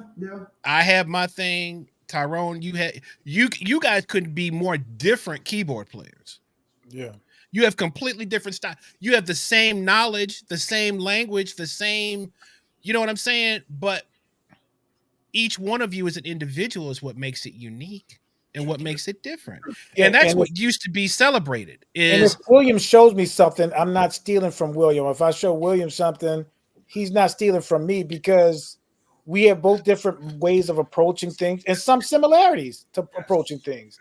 Some right. people, some things that we grab from George Duke, from Joe Sample, from whatever, that but it's assimilated into our playing, but it's not going to diminish me or bring him up higher if I gave him some information or vice versa. That's what you do though, Right. is you trade. That's the gift of what we do Sonny is to Rollins and John share. Coltrane would share together. Man, all the great jazz drummers used to Max Roach, Right. Elvin Jones, Philly Joe, Roy Haynes. They all lived in New York City in a couple of blocks radius. They would meet at each other's house with a drum pad and a pair of sticks and share information. I think drummers do that more than keyboard players. I don't know if I, you agree with that, I William. don't know, man. I don't know. I think Well, you say that. maybe I could ask this to William. William, I think that this is my own personal theory, and me being a keyboard player, I'm curious to see what you think. I think that keyboard players are insecure on a certain level because we have so much that we have to account for musically. We have to know everybody's part, basically. We have to know this stuff. So it's really hard for us, especially if you study the music and stuff like that, it's hard for us to like say that we don't know something, you know what I'm saying, as a keyboard player. And so I think that we don't get together as much. Like when you asked me to play with the 4 keyboard players, I thought that was an honor but that's not done enough because people think, oh, this person's going to outshine this person. I never went into that situation saying, hey, I'm going to make sure I try to cut on this person. No, but that's not done enough. And I think that keyboard players, we don't do that nearly enough. What are your thoughts about that? I agree with you. And I've always had an interest, Tyrone, in wanting to have some type of weekly or monthly networking amongst keyboard players. That would be great. I always thought for the last 10 or 15 years, I don't know, just never pursued it. And I think my apprehension is based on the premise that you just described. You know, man, ain't nobody going to want to hear. Not so much what I'm going to say. I want to bring some other people, you know, who I think would be, just phenomenal in sharing, insightful information to us as a keyboard family. Right. I have to agree with you. I think the other reason why, too, Tyrone, is that the keyboard itself affords us the luxury of having all of the musical information at our disposal. Right. 88 keys, 61 key, whatever the case may be. We got more keys than a drummer does. We got more keys in the bass player. More information maybe than the guitarist to some extent, although, the fretboard does allow you to do the same thing. But I think that right there kind of holds itself to the reason why it's not done as much.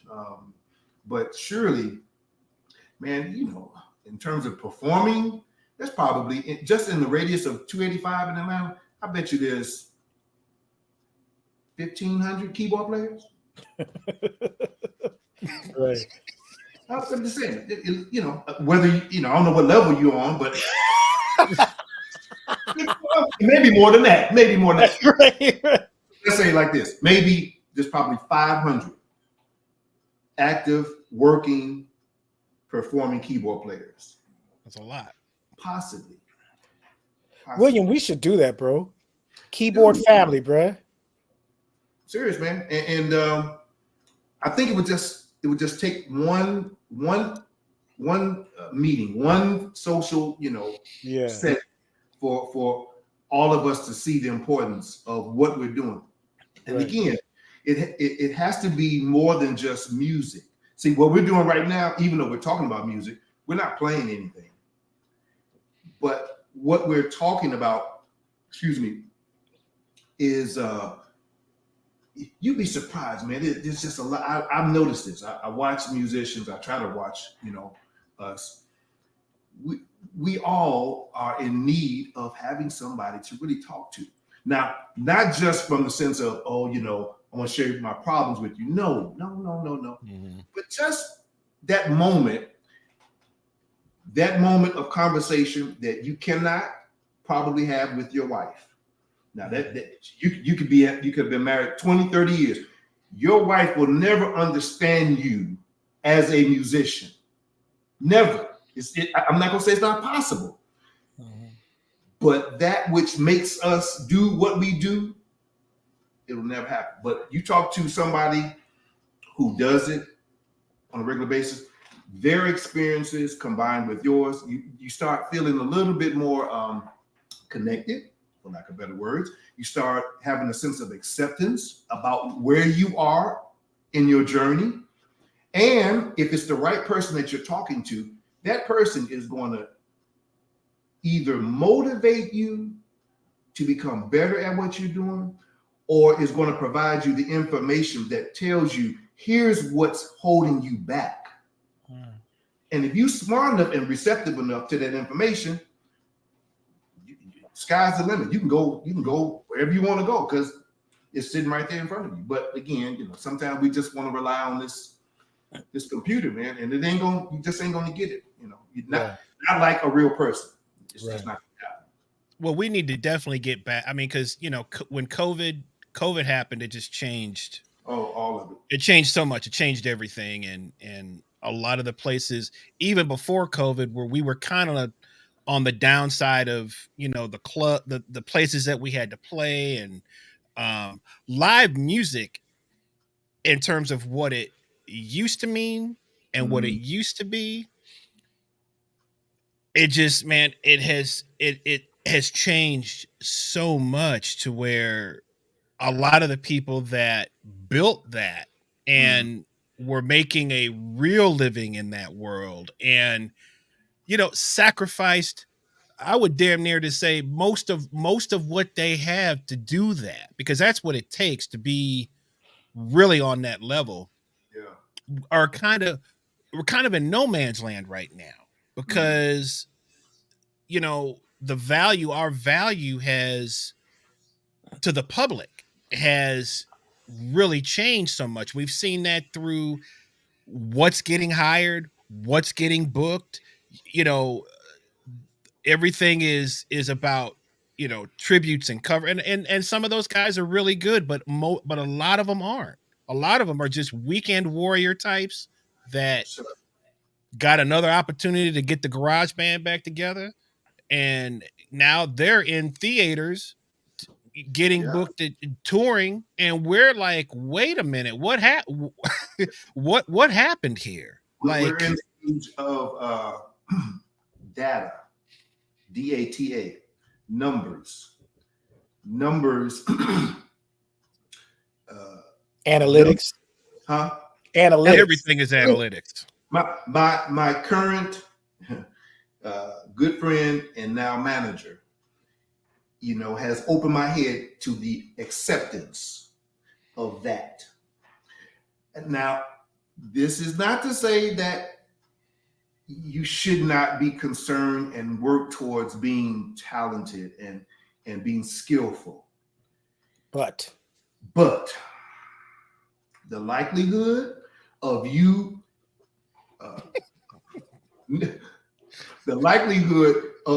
taking that into account versus, you know what, man, I can get me 1 million streams by doing something that requires less work, less experience, less knowledge, and a flick of a button for the most part. Not just one time. You do it a couple of times, it's eventually will happen.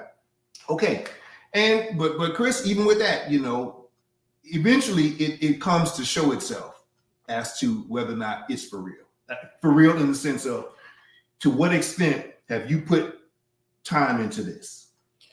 Well, eventually you get found out. Yeah. But at the same time, the real cats like yourself, William, where you could say to yourself, well, why not me? I have something to give. Like right now, you have a radio show. Well, I don't want to call it radio, but you have a show right now. What do you call it? I am no longer doing it, but I did do a radio show. Okay, but you're doing not a podcast. What are you doing now? It's something now, right? Nothing online other than just releasing my music. Okay. Yeah, nothing online. He had a radio. It was a radio. He was doing a like a jazz show on, was it on Sundays what you were doing it, or Sundays? The station was JPRG Radio. Shout out to Jonathan Young, in case you might be listening, Jonathan. Thank you for that opportunity. Case in point, man, before I did that, I knew nothing about radio. Not one thing, other than I was reminded when I was maybe 8 or 9 years old, riding in the car with my dad, going to church on Sunday morning. It hit me one morning. My dad used to like listen to the radio, and I mean, I didn't think about it until this particular morning. I'm like, so I said to my dad, I said, Dad, how is it possible all that music, all those musicians can be in that box? And this is a kid trying to figure this out. So that's where that came from, by which, the opportunity showed itself. I'm like, man, I would like to do that. I wouldn't say I like talking, no, but I like talking about things that I'm familiar with. Music, I'm familiar with. Why not? But it wasn't like I just got there, pushed the button, and made it happen. Man, I read some books. I went online. I talked to some other radio announcers. I did it for a minute until eventually, I got comfortable with it. That same thing still has to happen even amongst us as musicians and vocalists. You got to be engaged with people who are doing it. Right. If you're going to do it on that authentic level. Now, if you just, it might be just, something that you just got going on and you can get away with it, and you're making a couple extra dollars, you got a couple of women chasing you, you like being seen. Okay, cool. but you're gonna get old one day, right. And ain't nobody gonna chase nobody in no walker. They can catch you already, huh? it just ain't gonna happen. You know what I'm saying? You have morphed now into social media more. I've seen more of your posts now than I've ever done. Are you now, for lack of better terms, getting into social media for promotion and stuff now more, or what? It would be for promotion. Again, I want to shout out to an incredible PR person. That's Angela Moore. I've been working with her now for about 6 years. And as a performing artist and musician, I never really had a value about social media, until having met her and not realizing that the people that I used to idolize, Joe Sample, Herbie Hancock, this goes on and on. Well, of course, working with a label that they had access to that. But even us as independent musicians, artists, if you can do it yourself, God bless you, right. Do it. I would prefer to have somebody to do it for me because it allows me then to focus on the creativity part of it. But I will say that there's a value in it. But you know what? Still at the end of the day, just because that video shows you playing, you killing on the video, and then you come to the gig and you sound like crap. It happens. That video, it happens. It's a waste of electronic information, man. Well, Chris talks about all the time how these comedians be doing these 2-3 minute bursts, and then they get hired to do these shows and they bomb, because they haven't. Chris talks about that all the time. Mm-hmm. So I can imagine you can get exposed, man. Your pants can come down real quick on the. We see it every week. We see it every week. We see it every week, man. That's what it is, and but I know the importance about how to look through the weeds, so to speak, and really stay focused on, the value of art. Are you reinventing yourself now, or you are the same? Well, I can't say same, but are you definitively William Green that you're now exposing who you are to more people with social media? Is it what is this now? This would be considered recreating, rebranding, if you will, for lack of better words. Yes. We all need to find a way in which to stay relevant. Mm-hmm. And I give both of you all, the same credit. What you're doing with this platform, in my opinion, has rebranded both of you all because, no one else is, well, there are people that are doing it, but within our circle, within, of us being able to know who you are, have access to you at any given point. Someone comes out to Tin Pan to see Chris. Someone comes to Velvet Note and happens to see you. Oh man, I saw you. Your interview. Blah blah blah blah blah. Right. That's powerful.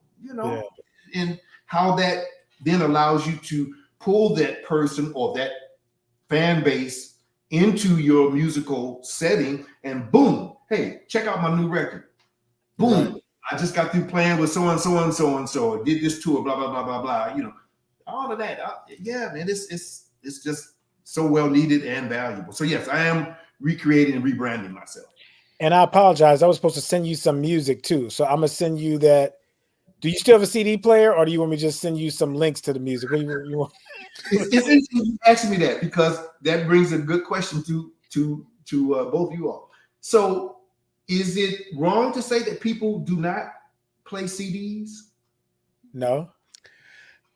Yes. Yes, Chris. But you still on cassette, bro. You still on cassette. Oh. I know. No, but I do. And listen, I got some. You have an 8-track player? No. No. But I got some 4-track tapes. Oh wow! I do get 4-track tapes. I just don't have a device to play them on. Right. But whatever it is you're gonna send me, man. I mean, I got a CD player in my, like in the burner in the computer. I'm gonna send you the files. No, I'm gonna send you the files. I'll send you. What is it? What song? What is it? No, I just had you inquired about I don't know what song Chris played on one of the shows or whatever, and you said you want me to oh yeah, send it. It's one of your songs. Yeah. Yes. Send it to me. Yeah. If you can. Yeah, absolutely. Yeah. The other thing I was curious about, ask you all too, is there an emergence of vinyl use?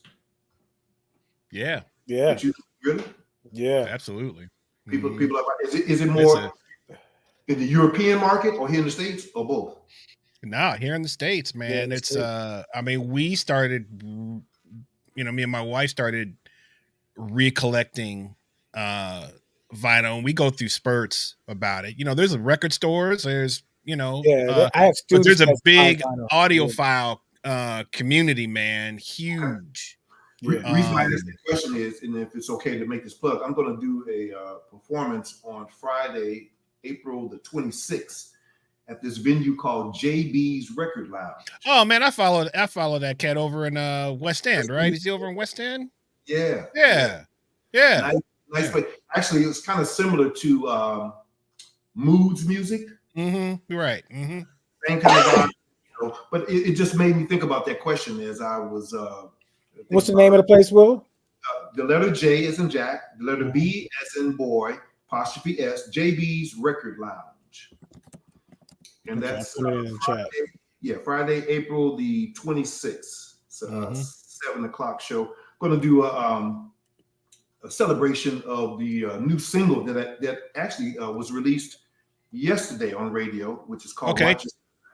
So talk a little bit about that, man. Talk a little bit about Thank you. Your new music. Yeah. This is a really powerful musical moment in that after I've known this brother, man, I've known Sonny since I met him in 1980. Sonny Emery. Just the name. When you say Sonny, that's it right there, Right. But the fact that this brother consented, man, to co-write, co-produce, actually he produced the song. I co-wrote it with him.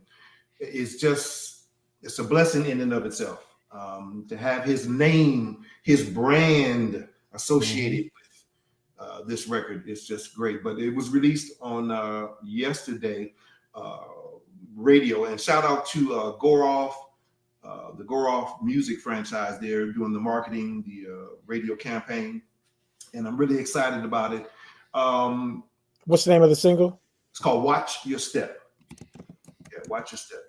And great. Actually, only 4 of us that played on it. Myself, Sonny Emery, Sam Sims. Yeah, and Sam. Not pronounce Theo's last name. Guitar player from Greece. Yeah. Theo starts with a G. Yes, I cannot pronounce it. So I love that cat. Great player, man. Great cat. Oh my goodness. Oh. Again, just Christopoulos or something like that. It's a Greek name. Don't mess it up. because then I'm trying not to. we know. Yeah, I'm sorry, man. Theo, he's gonna be like, man, Chris. No. But yeah, the single was released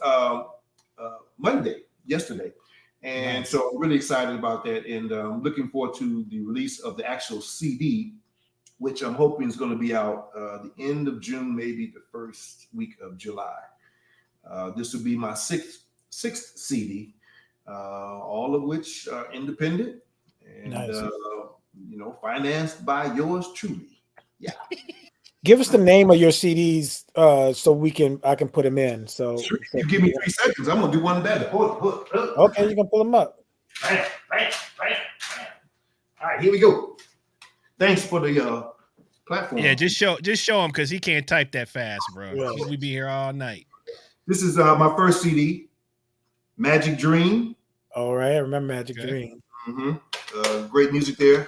This is the second CD. This CD features a single on it, which features, I call him a good friend of mine, Boney James. Oh, nice. Okay. Yeah. Another good. I like the artwork on that one. That's cool. Thank you, brother.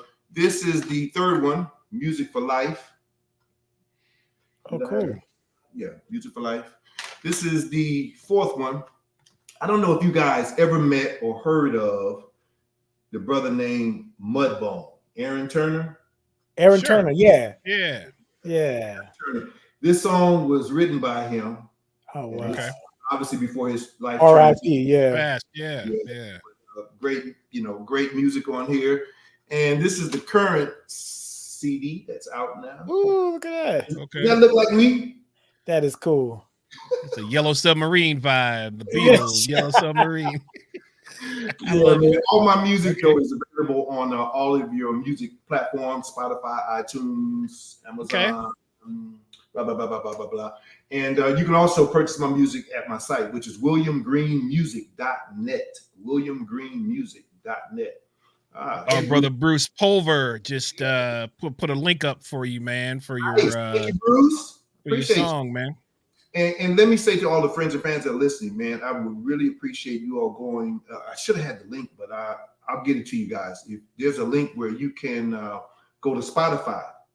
And as we were talking earlier, guys, about the value of analytics and data, that is the source by which the industry is looking at. They're looking at Spotify numbers. How many Spotify followers do you have? Right. And that allows the live music promoters to make a determination. Oh man, shoot, they got 10, 12,000 followers. Sure, let's put them on the show. Why not? And hey, if that's how you get in, great. That's good. The industry has thoroughly changed by which it's based on that. It's not based on who you know. It's not based on you being such a great player. It's based on how many numbers do you show. Right. It's cool. So, but I appreciate you guys allowing me to make mention of that. Thank you. Hey man, no problem. I put the link in the chat for you. Spotify. Yeah, man. Okay, great. Well, listen, man, we're gonna do another one with you, man. Do another interview where we talk about some more specific things. We didn't even get to any.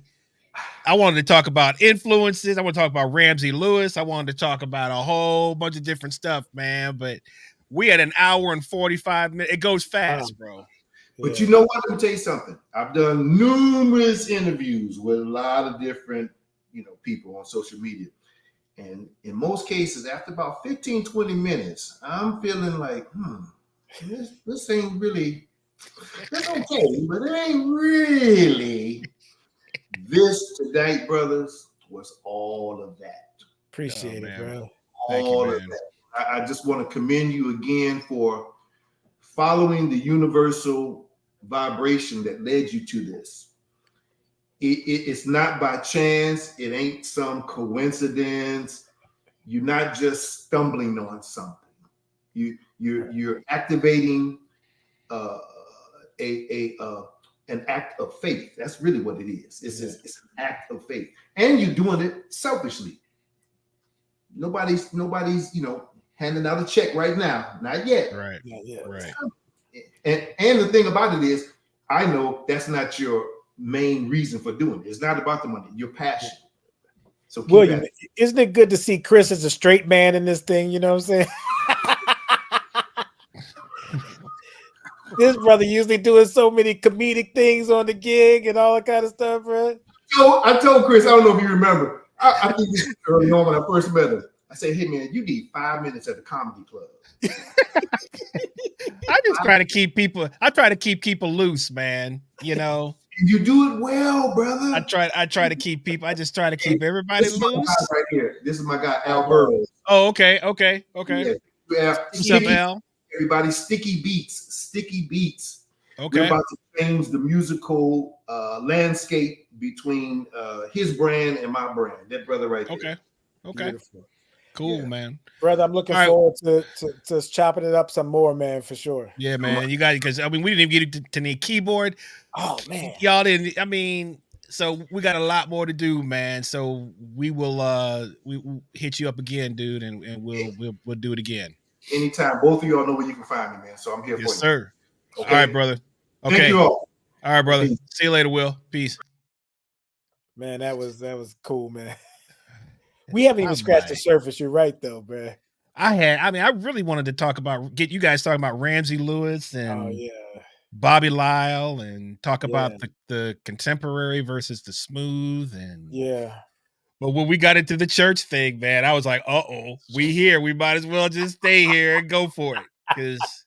But I mean, and this is again, man, why I like having guys who have been there, who have seen the changes and have lived through the changes and have played through the changes. And I just, I always get I'm like, man, of course it's me just getting old, and every generation has a problem with the current generation and what they're doing and stuff like that. But when you talk to guys who have lived through numerous generations and have seen numerous changes, and they talk about what's going on now, I'm like, okay, there's definitely, we're not just get off my lawn guys, it's like, but he brought up some good points, man.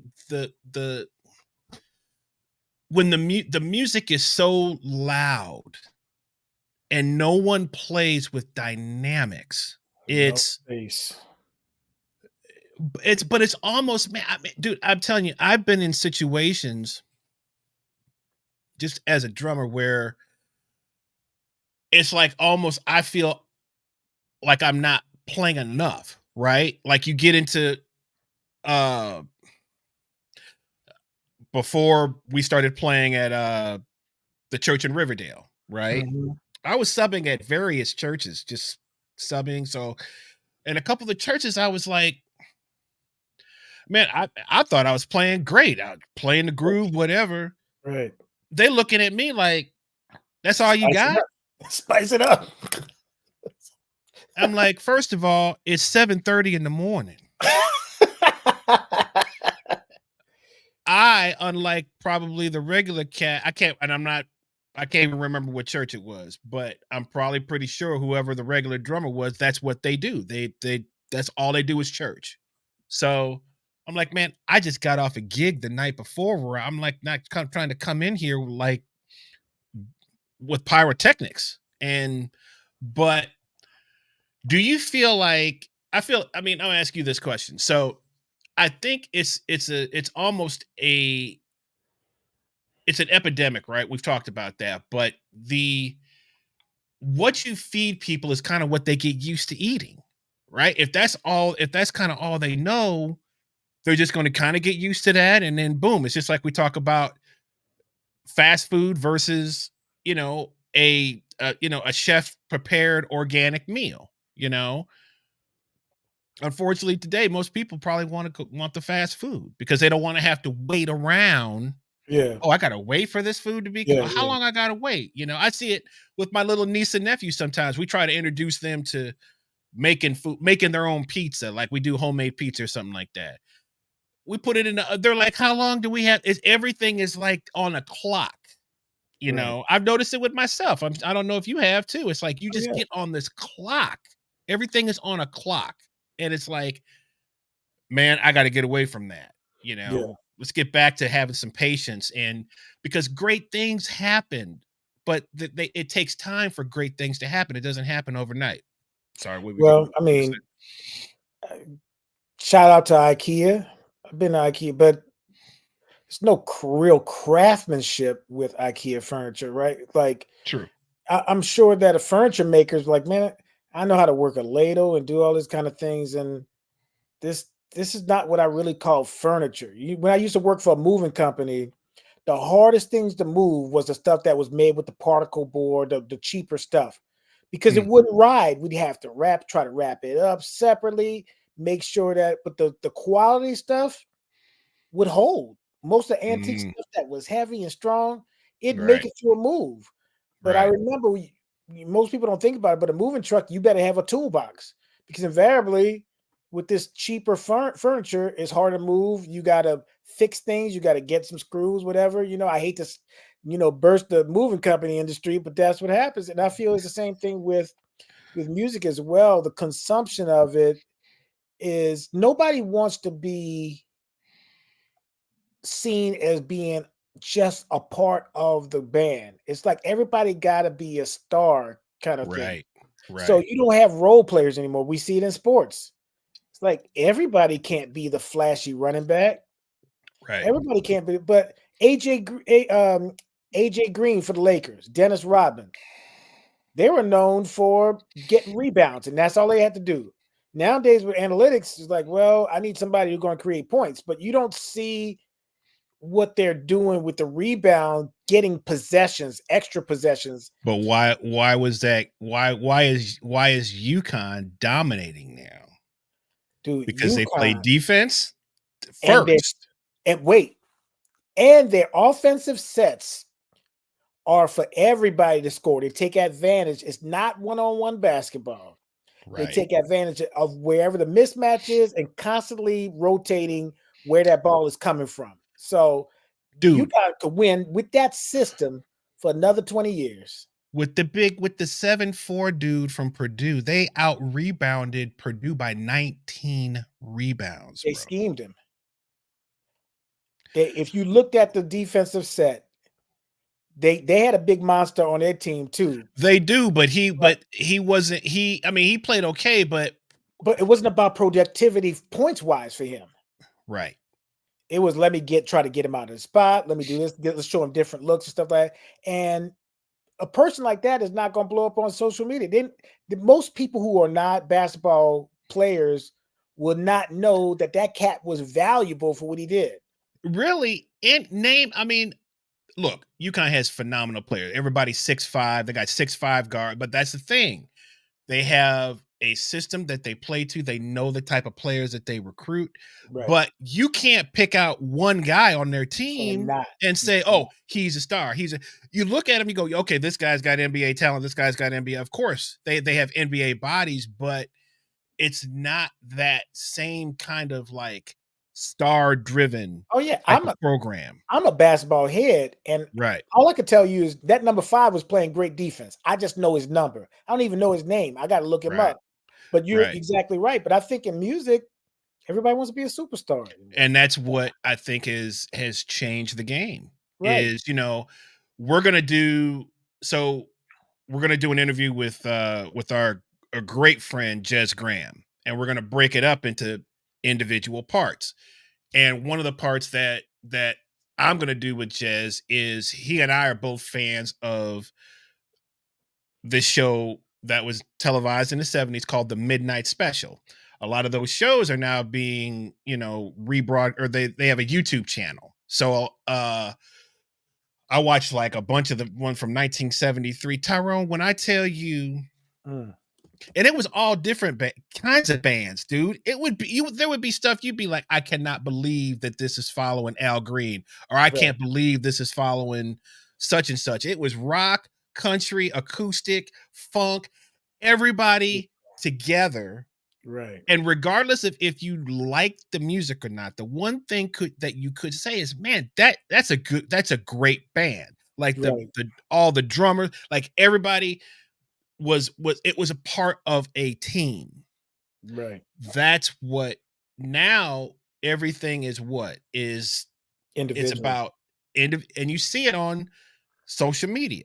We've Yeah. gone from having 3 television channels back in the day, right? Remember we had 3 channels Yes. to everybody has their own TV channel now. Think about that. That is us included. We're But you don't have time to look at everything. So you you're fighting for customers. and you can't control they make it they want to make you believe that you can control it on Facebook or on Instagram. Oh, here's your ad preferences. Bro, you can it doesn't matter. That stuff comes through. Oh, because you're in between this age. Oh, well, you like this video, so you must like this. It's just like it's crazy. Right. It's like Right. you can't so it's like you can't even make your own programming, dude.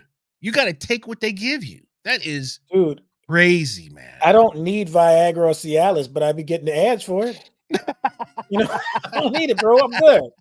Why you It's keep coming. but why do you keep sending it to me? Not now, bro. You know, I'll get it when it's time for it. I can Yeah. find you. You don't have to find me. You know what I'm saying? But they telling you it's coming, bro. They But, telling you. what I'm saying is that exactly you're right. The Right. algorithm is saying this. The algorithm is picking music for you to like. You don't know why I like this song. You have no Don't clue why I like bro, it. don't hit nothing by accident. Have you had that bruh, happen? it's in it already, bro. I did one, bro. I did a search. I messed up because I had this obscure gig, and I had to learn some music for it. It was like a K-pop thing, bro. I know what it was. It wasn't a gig. One of my students wanted to learn this K-pop song, so I searched for the song. Bro, I've been getting so much K-pop stuff. I was like, what the heck?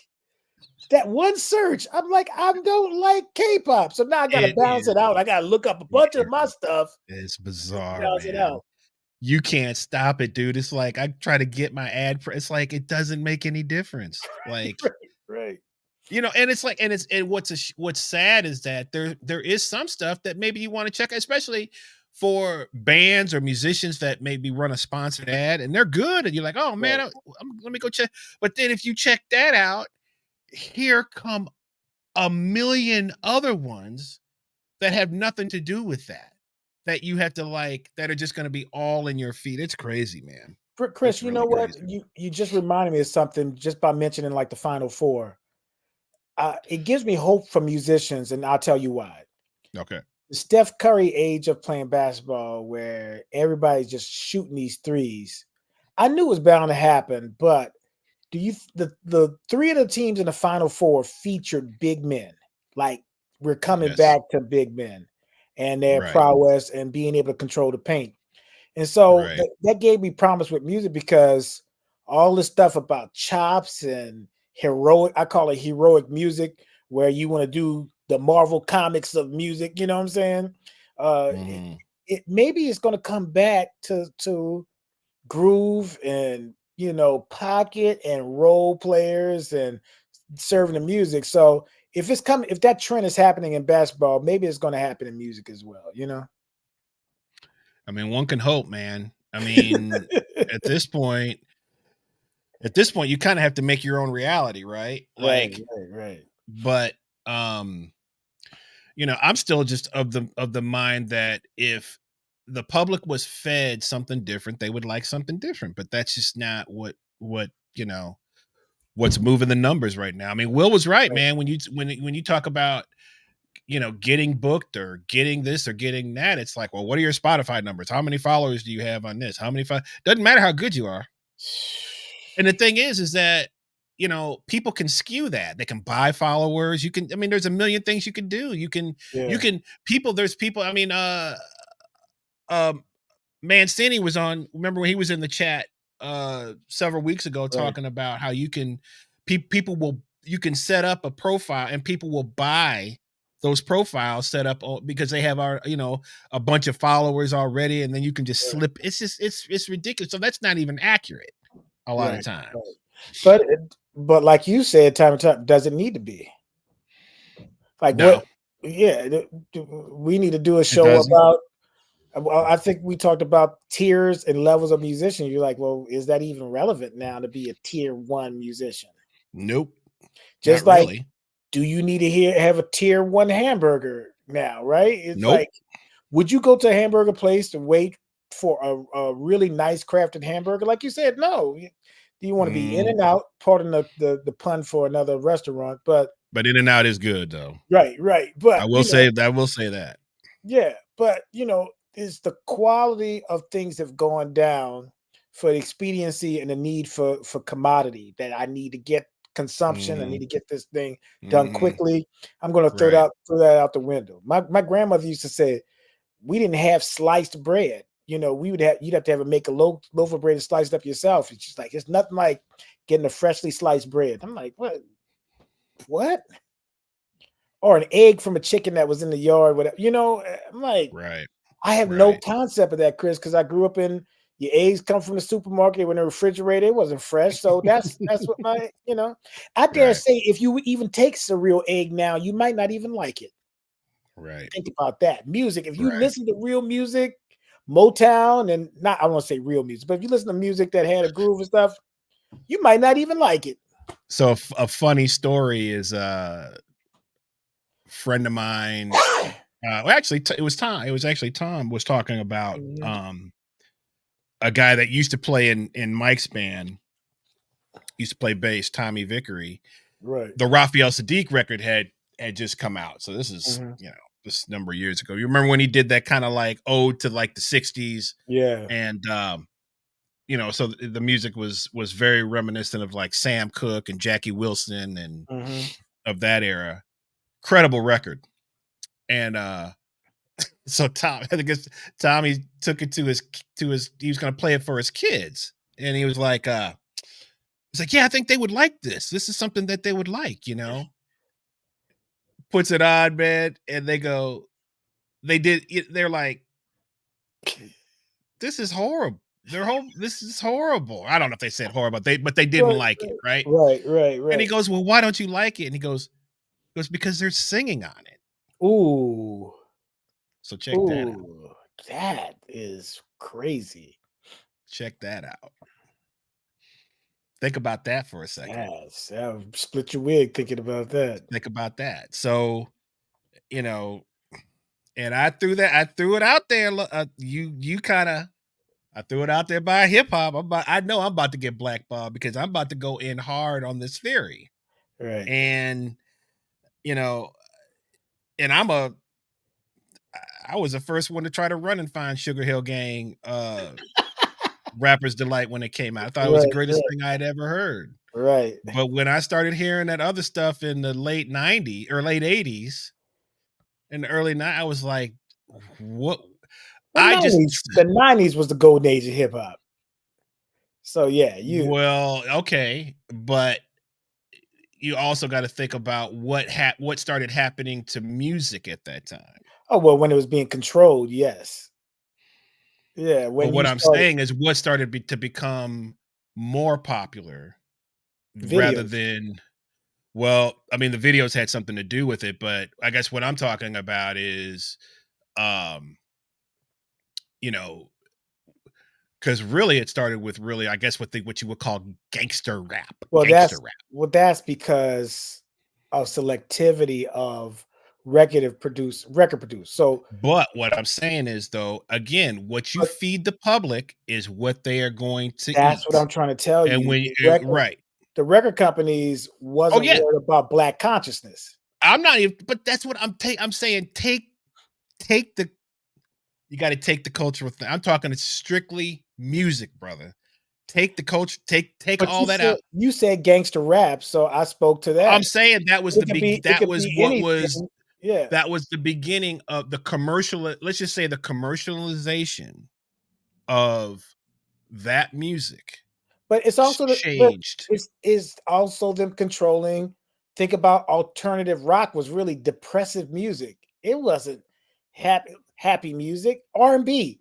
When's the last time you heard a group like like Earth, Wind, and Fire that has a positive message.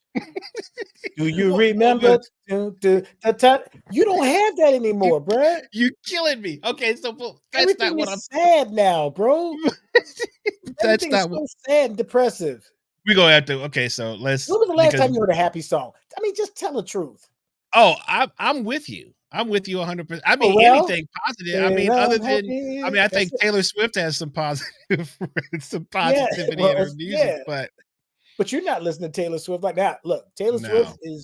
she got her market down. She's got her pop stuff Well, down, whatever. again, okay. So look, man. Okay, we're gonna have to really kind of structure a show around because that's an man. We're on the same page. Talking We're at about it different differently. places in how we're thinking about this. But because Yeah. I'm a firm believer, dude. There's a lot of stuff about Taylor Swift that people don't want to know. That of how uh her father, from what I understand, had a lot of money and made a lot of things happen for her. So, and I'm not hating. There's a lot of people. Tori I'm Spelling, actress. She's not a great actress, but her dad. God, but I mean, give me a Tori Spelling never is not ruling the world, dude. But well, she got Taylor started Swift, in right. Oh Taylor yeah, Swift yeah. ruling the But freaking world. there's a But lot of I people know like what you're that. saying. Yeah, Eric Connick I'm Jr. right. I know what you're saying. Eric Connick Right, Jr.'s dad was the district attorney of New dude. Orleans. You could talk about that one, dude. Right. But Now, let's Harry not. Connick Jr. is a bad cat, but the Right, access that he had because of who his father was, right. I dare say he studied with some of the greats because they didn't want to have no charges on him. You know what I'm saying? It's like, well, you can either go to jail or teach my son. That's crazy. Speaking of, dude, we're gonna end this because we've been on for over 2 hours. All right. Oh, dang. Okay. Something really cool that I saw today that I know, and this will hit you in the right spot. So my wife and I watching Chopped as we watch Love the Chuck. show Chopped on Food Network, which is where, as we've been talking about, these chefs go on and they're judged based on what? Their skill level only. Ain't got nothing to do. I don't care how many followers you Okay, got. not what you I don't look care like. what you look like. It's Right. like you gonna make this food how it's supposed to be, and we're gonna judge you on every freaking little thing. And So, aspirin. Yep. why can't we have that in music anymore? Anyway, all right. So I digress. But something really cool, man, because I didn't catch the first part of the show, so I came in and there's a African American brother, and he's presenting his food. Turns out, and the host asked him. He says, "Well, you." He said, "Don't you?" He said, or no, the guy said that I come from a fairly well known family, right? And the host goes, "Oh, fairly well known. I think it's a little more than well known." So the guy goes, "Yeah." He goes, "I am Miles Davis's godson, I want to say." Oh, wow. And I go, "Whoa." And I hadn't seen the name yet, right? Turns out this is Idris Muhammad's son. Idris Muhammad Jr. is What? a world renowned chef, bro. Wow. And it came up Idris Muhammad, and you could tell about I was like, Wow. what? Wow. It's like man, totally made my night, man. That's I like was like, Mike Burton's wife was on that cooking show and she won the whole thing. It was the soul food cooking show, yeah, whatever. she's She's serious, phenomenal. man. Right. We got to have Mike on. A matter of fact, I forgot. Yeah. I forget about Mike. We got to have Mike on. I got a But shameless plug. Idris Muhammad being from your neck of the woods, But yeah. and one of the most sampled drummers Yes. of all time. Yes. He is really royalty, man, in the jam band, all of those Stanton Moores and the Funk, Mhm. all those cats, man. He Right. is the guy. He's killing, man. But you know, he was on all those records on CTI that he is really one of the pioneers of breakbeat music. Well, And yeah, that makes sense that his son would be a chef with all the food stuff that happens in New Orleans in New too. Orleans, Yeah, right, yeah. right.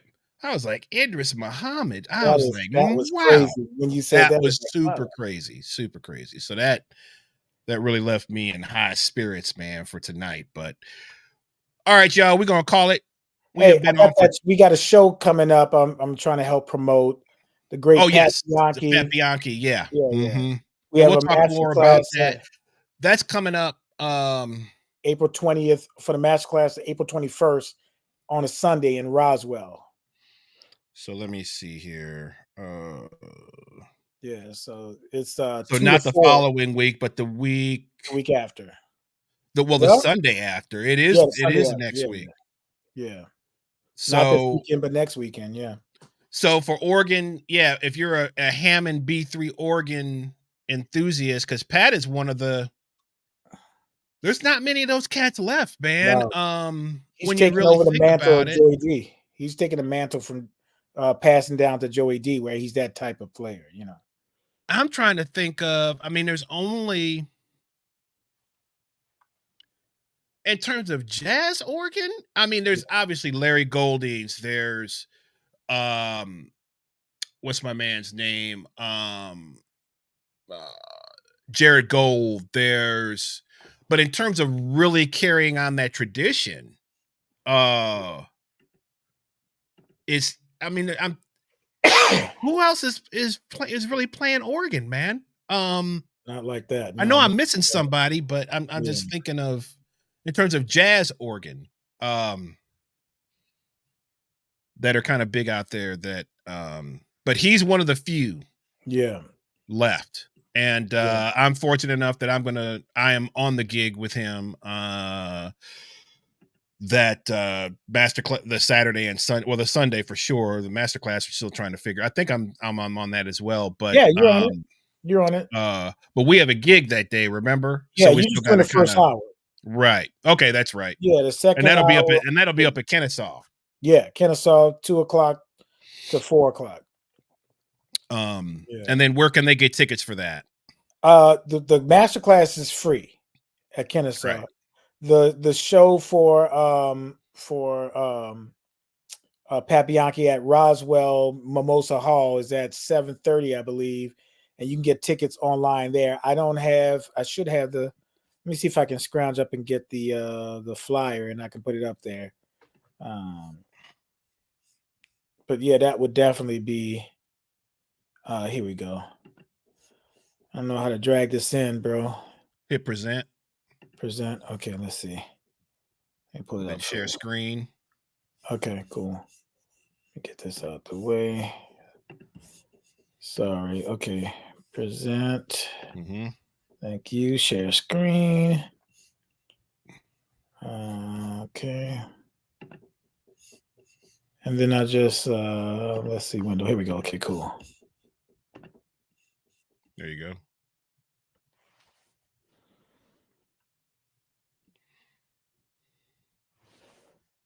So yeah. So it's at Mimosa Hall and Gardens, 127 Bullock Avenue, Roswell, Georgia. And it's from 7:30 to 9 p.m. Okay. And you can go on FreshTix.com events, Mimosa Hall, to find it. Okay. Yeah. So I'll look at it out on social media. I'll keep posting it, and we'll have it up there, man. And then the master class is at 2, right? 2 o'clock at Scott Hall in Kennesaw at the Bailey Performing Arts Center. Okay.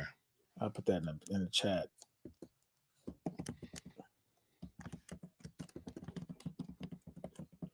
Yeah, so yeah, be there.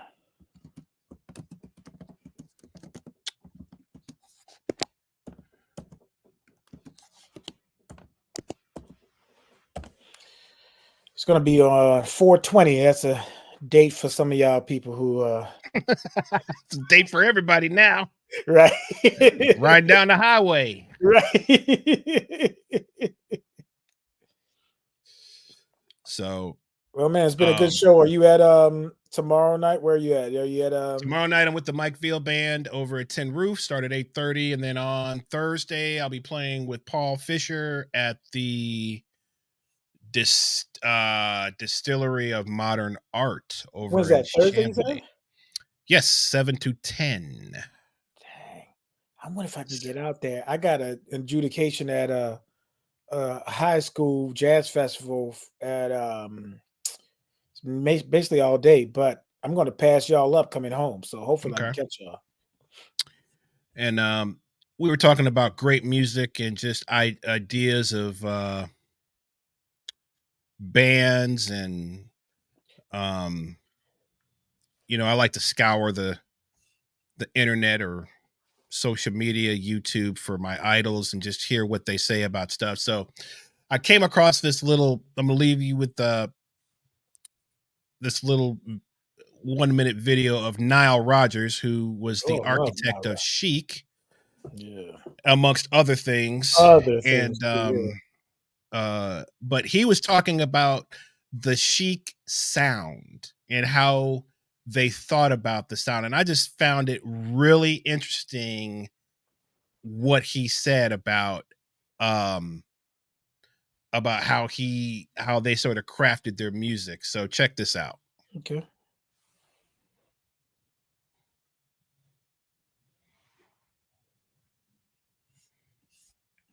Technical difficulties. Can't see it. Can't hear it. Can't hear it. Hang on. Let's see here. Really? Yeah. Okay, hang on. Let's see. Bear with me.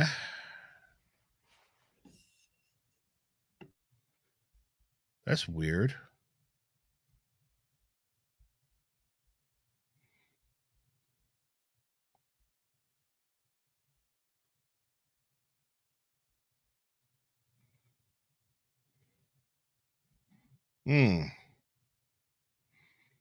Try again.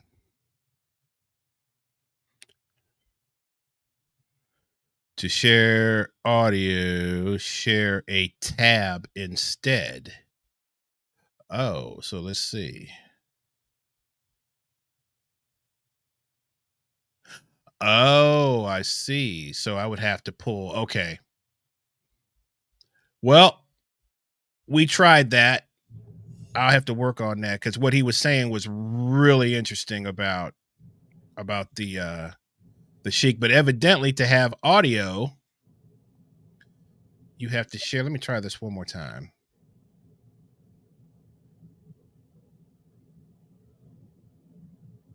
Can you hear it? Nope. Okay. Cannot hear it. Yeah, it says you have to share a tab or something. So, all right. Well, we'll figure it out. For next. Yeah. So next week I will be coming in possibly late, but my brother here will have something cooked up for you. So we will let y'all know that here very shortly. And I think that's about it, man. You got anything else? No, man. That's it. Good show, man. We keep Good bringing show. the best. Keep bringing the William Green. Business, and we got we got some surprises coming up. Got a special surprise in July for sure. Mm-hmm. So yeah, we got some surprises coming up. A man of many voices, probably. Let's say that it rolls. And some real. We're gonna start doing some interviews on the side that are going to be strictly for Spotify, and then they'll also go on YouTube, but they're going to be more for Spotify. So And we're still looking to do BKU too. We're looking for that as well. We are still looking for a place to host a no nonsense session that's going to be geared more toward aspiring. How would you put it? People who those who want to be great in terms of students. Developmental artists. Yeah, developmental artists. I like that because I don't want to sound like I'm some kind of music guru or something, because I'm not. In your own respect, you are. Well, we've paid some dues. That's all I know. I know a couple of things. I know how when one group of people doesn't accept you, I know how to find another one. I'm gonna tell you that much. Yeah. Which is super important. Yeah. Go where you're wanted. Find your tribe. That's super important. Yeah. You know. So, all right, guys, with that, we will see you all next time. Thank you. Sub to the channel if you're on YouTube. Give us a follow on Facebook, Instagram. Like the show, share the show. That helps us out. Helps us out a lot. Spotify. We have several artist interviews up there. And give us a follow on that and get us going there. And thank you to everybody that was in the chat tonight. Andrew, I heard you've been dishing dirt, Sigwell. That's my boy, man. I heard you've been dishing dirt, Sigwell. I got to get with you on that one. Nah, bro. Keep doing what you're doing, bro. My old high school classmate there.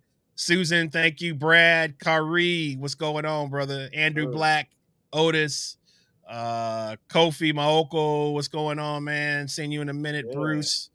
Who else have we? Al Burroughs. I got to find out if I'm related to you. Thanks for coming in. And let's see. I think that's pretty much. Podhoser. Mark made it in. Oh, yeah. He made it in, but he left. He was only here for a second. He came back in. Did he come in? Oh, there he is. All right. I'm trying to give him a hard time. But he also said that he'd be related to you too. If you won that lottery, he'd be related to you too. Man, whatever. That means you got to wear them high shorts and be a Knicks fan too. What look. He had the same shirt on at the coming out to the gig last night as he did at the watching the eclipse. I was like, oh, you dressed up to come out to see us. I see, Mark. Dressed up. Had the same little Beatles shirt on. That's my dude. He says, been here the whole time. Okay. Got a little Russ Rogers sighting too. What's up, Russ? Man, love that brother. Yeah, man. Ali, what's going on? You had Martin Kearns in there. Marty was in there. Where did Marty? Yeah, Marty was in real quick. Yeah. And then he was out. So, yes, guys. Well, thank you so much. And we will see you all next week. Yeah. Peace.